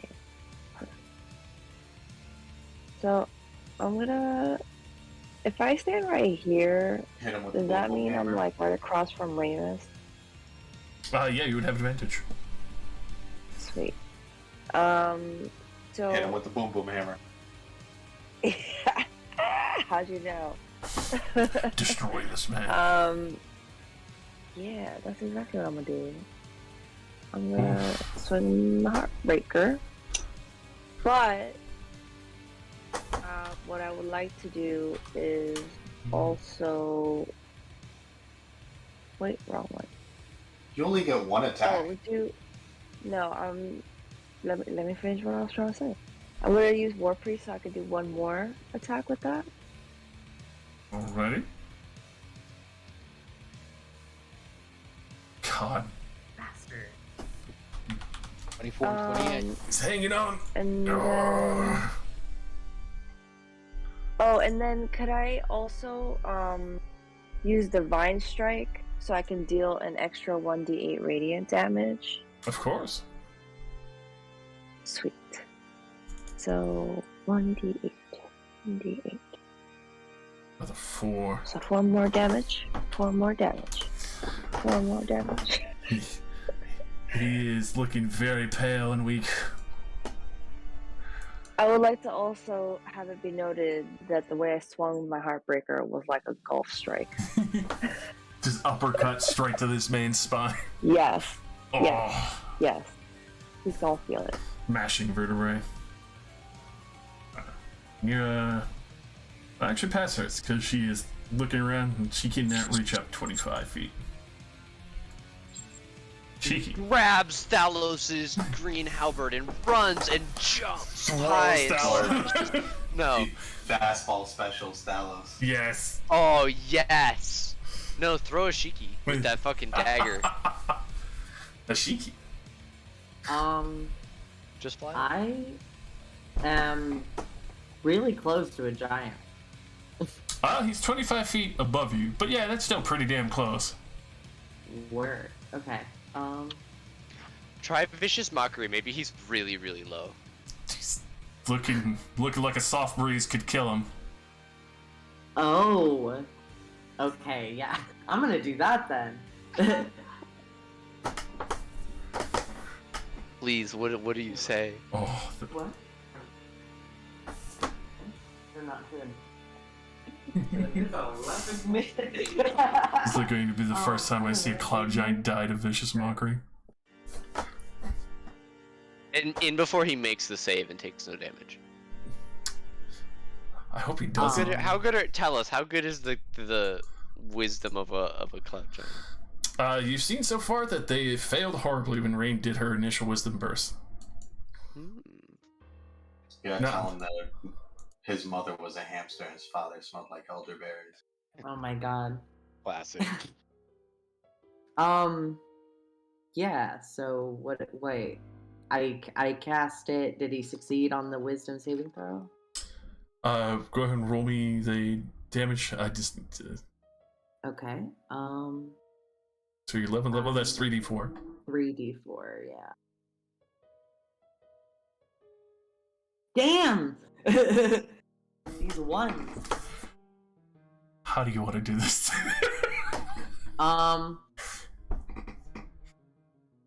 God, Ashiki's like thinking of mean things to say to giants. Shit.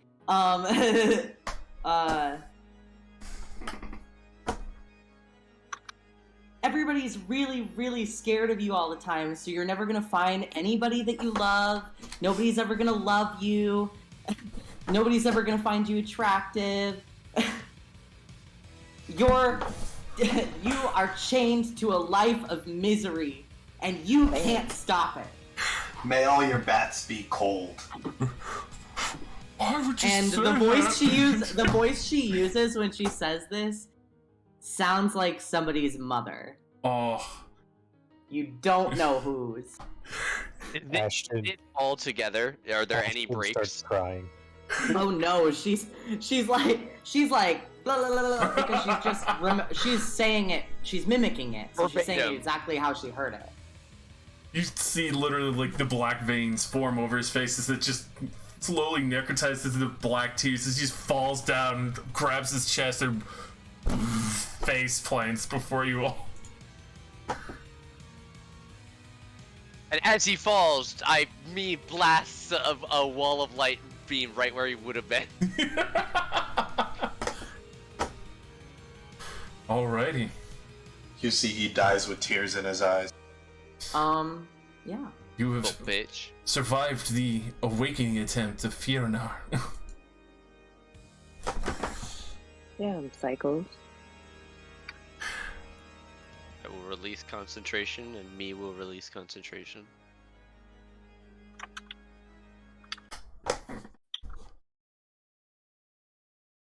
Oh, man. My thanks, the Lord Pravanath. Your assistance was much appreciated. They land down. You can see the blood dripping from their face and their claws. It's unfortunate that this has happened, but I am thankful you are here this day. I'm not sure I would be able to stop all of them. It seems almost too convenient. Made this attempt before. Yes, but is it possible that we were traced in some way by the cloud giants? Possibility. I've made it difficult as I can to locate this place. Might have followed your ship, but do not take worry with that. But we must. And we must leave before we draw any more undue attention to this place.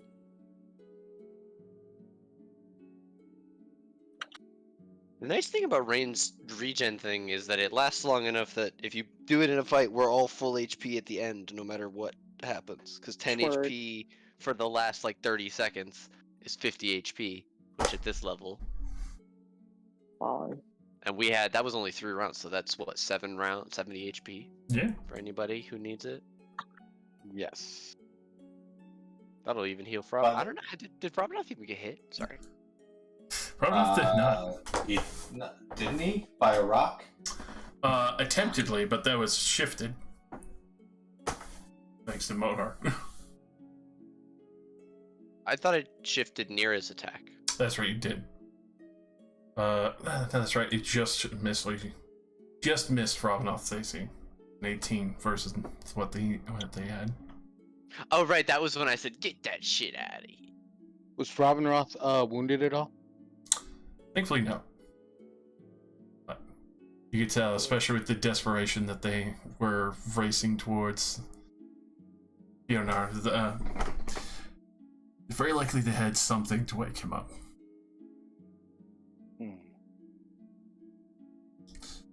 If you do take a moment to search through the remainder, you would see from the plate armor they have is +2 Cloud Giant armor, but also within the palm. Shit to sell. Yeah, within the palms is inscribed the symbol of Ignis, the fire giant goddess. And also from, well, some may know of the ordning of giants, but also know that that symbol, especially the way it's imbued, looking it over, if that magic were able to burst through Fionar, would wake him, as he would hear this goddess's call. Can I take one of the breastplates? Yeah. It would take some time to resize. It would take about an hour, but it would still adjust back down to you because it's magical. Nero, you should do that too. Agree. Does she have +2 armor? Or? Is this what? I will cast Identify as a ritual. She doesn't matter. She should take it anyway. Yeah, she only has +1. Oops, that was. Yeah, +2 would bump her up another AC. We're taking one for Dia as well.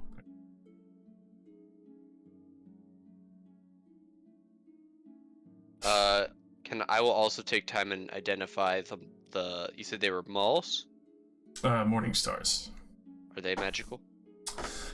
They themselves are +1 morning stars. Yes. Anybody want? Does anybody else need some armor? They're not that heavy. And I can't wear it. I'm like dragging them both with one arm using my belt of giant strength. Medium scale mail. Throw them in the bag. We like money. Take some extra time. How many sets are not being used, and I'll add them. You currently have 5. The sixth we have one, 5. The 6th one disappeared. Right. Ashton's taking one of the 5. Nira's taking another. Wait, are these +2 or +3? +2s. +2. +2. So Nira already has. So Ashton's taking 1. We're saving 1 for Dia. That'll also go in the bag. So I'll mark down 4 on the sheet. Yes. Yeah.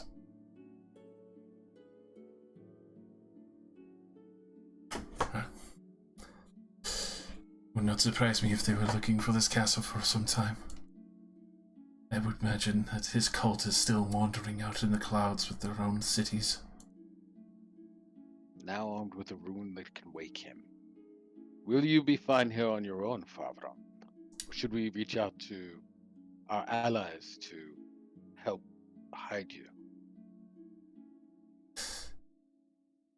I may need help in the future. I will increase the illusions around the castle, but obviously, with some missing, they may well learn soon enough that this castle is still aloft. Is this a problem that needs to be dealt with? In time, I do have ways of contacting you if matters become urgent. We will send word to Grand Magister Vethtin of Unso. We believe you know him as an ally.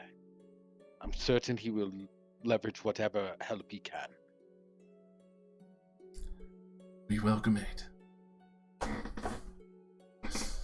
Obviously, you're welcome to take time to repair what you need. As Froth will gesture towards the two main sails have been broken by the giants to prevent their ship from leaving.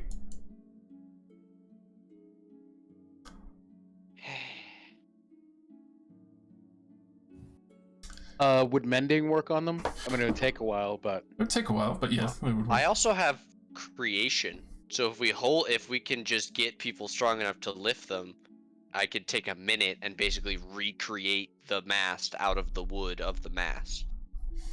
I'll volunteer to lift. I have 2 5th level spell slots left, so I'll do that for each of the masts.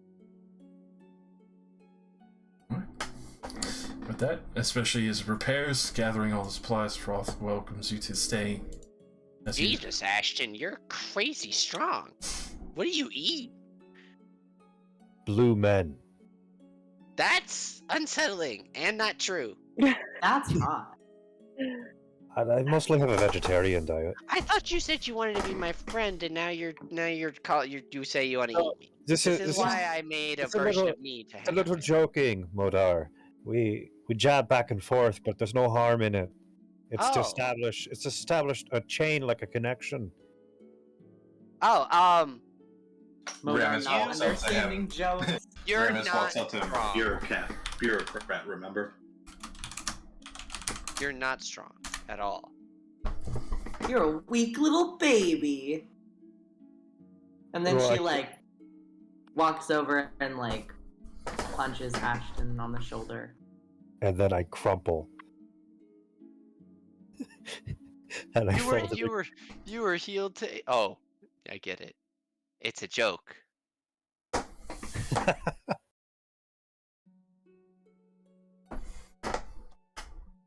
That was funny. And that's when you laugh.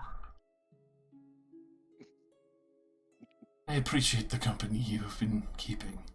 You can actually see what you discern as a smile on Froth's face.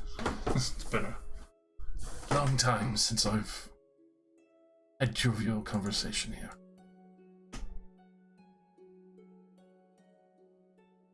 Well, I've had quite a bit of nicer compliments than that, but anything to lighten these holes.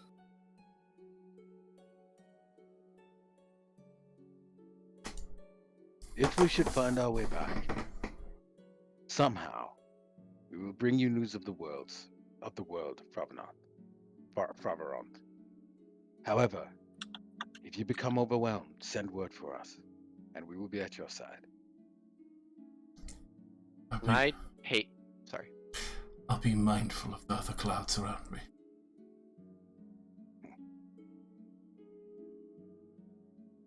I would like to take my old spell book out, and I would like to take a couple pages out, and I would say, Lord Fravanoff, with your permission, I would like to leave these in your hoard, as they are familiar to me. If in a moment of crisis, I can bring us back here.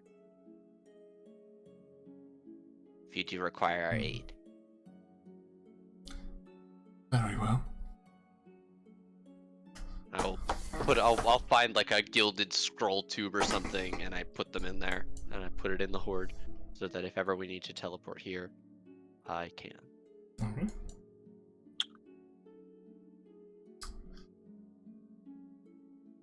So, with that, some help Ashton in the creation and all that. Ku and Dia keeping Polgain safe as the griffins fly overhead. You can see that they were poison ready, but also mainly just try to make sure Polgain wasn't murdered by giants. But we'll leave off there as you are getting ready to go back to Sekador. Wunderbar. Excellent return to form. Nice job, Yes. Like murdering a bike. On the fun side, Yeah. Fun side note, yes, they did follow Hero. They saw. I fucking knew it. They were hiding out in a cloud, basically a cloud illusion, looking around. And since they saw the airship go into a bunch of clouds and not come out, they followed suit.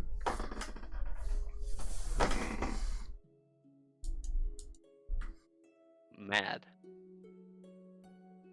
It's fair. Damn, I couldn't get to fight you, Fiona.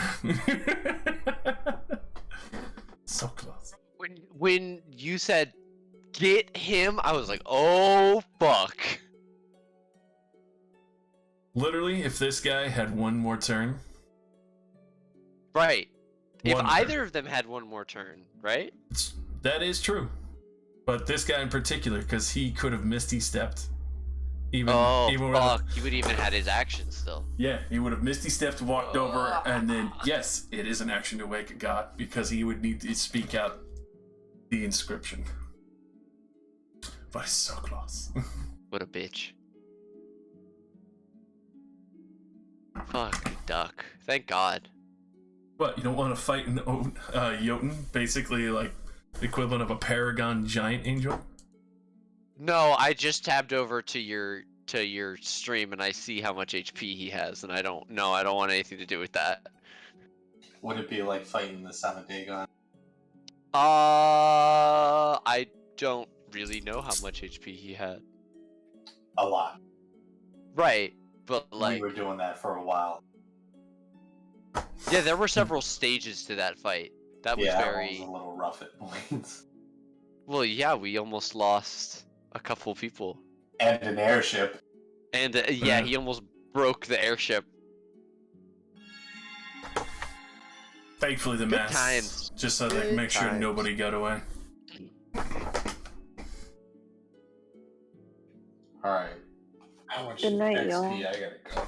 Have a good one. Night, y'all. Night, kid. Thanks for running, Josh. Peace. Always. Thanks for running, Josh. This is amazing. Yes, thank you, Josh. 5,000 XP. He put it in the chat. Yes, always love running for everyone here. I'm glad it didn't end off on just a silent note. Came back to it. I would have been sad if it just ended off after Jin left and all that. I was determined to not to keep playing. I really I love would have this found setting. some way to run another game with you guys this time frame. We could have. The other option was run another group of adventurers who are like picking up in the middle of this, and then something happens to the dead ass rangers, and they're just gone. Like that's a crazy storyline.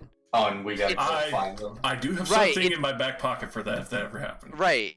It's very. I don't know if you ever listen to NADPOD. Like a world post adventurers, right? Like the big thing has already happened, but in this one, the big thing was happening, and then they fucking died. I cut through enemies like butter. I It's love good it. shit. It's hot. Yeah. That weapon is good. We love the fucking draconic weapons from Fizzvanes. They were amazing. I made a shadow like thing based on the dragon wrath focus. The moment it was like I'm looking at items, I'm like, this is the perfect opportunity for Ashton to have a weapon equal. Hell yeah. I realized I put myself in a corner. I now have to play 2 smart people. Well, they don't regenerate spells. That's the hard part. He doesn't get any spell slots back? He can't. I thought he could get back up to the state that he was so long as I take the time and regenerate him in an alchemical if you're putting your spells back into him, yes, but on his own, he would not be able to. That's why Right, so it takes me a day to fix him. Yes. And then I have to rest. Basically doing the spirit bomb, but directing your spells into your simulacrum. Right. Which is why it's exhausting to maintain one. Right.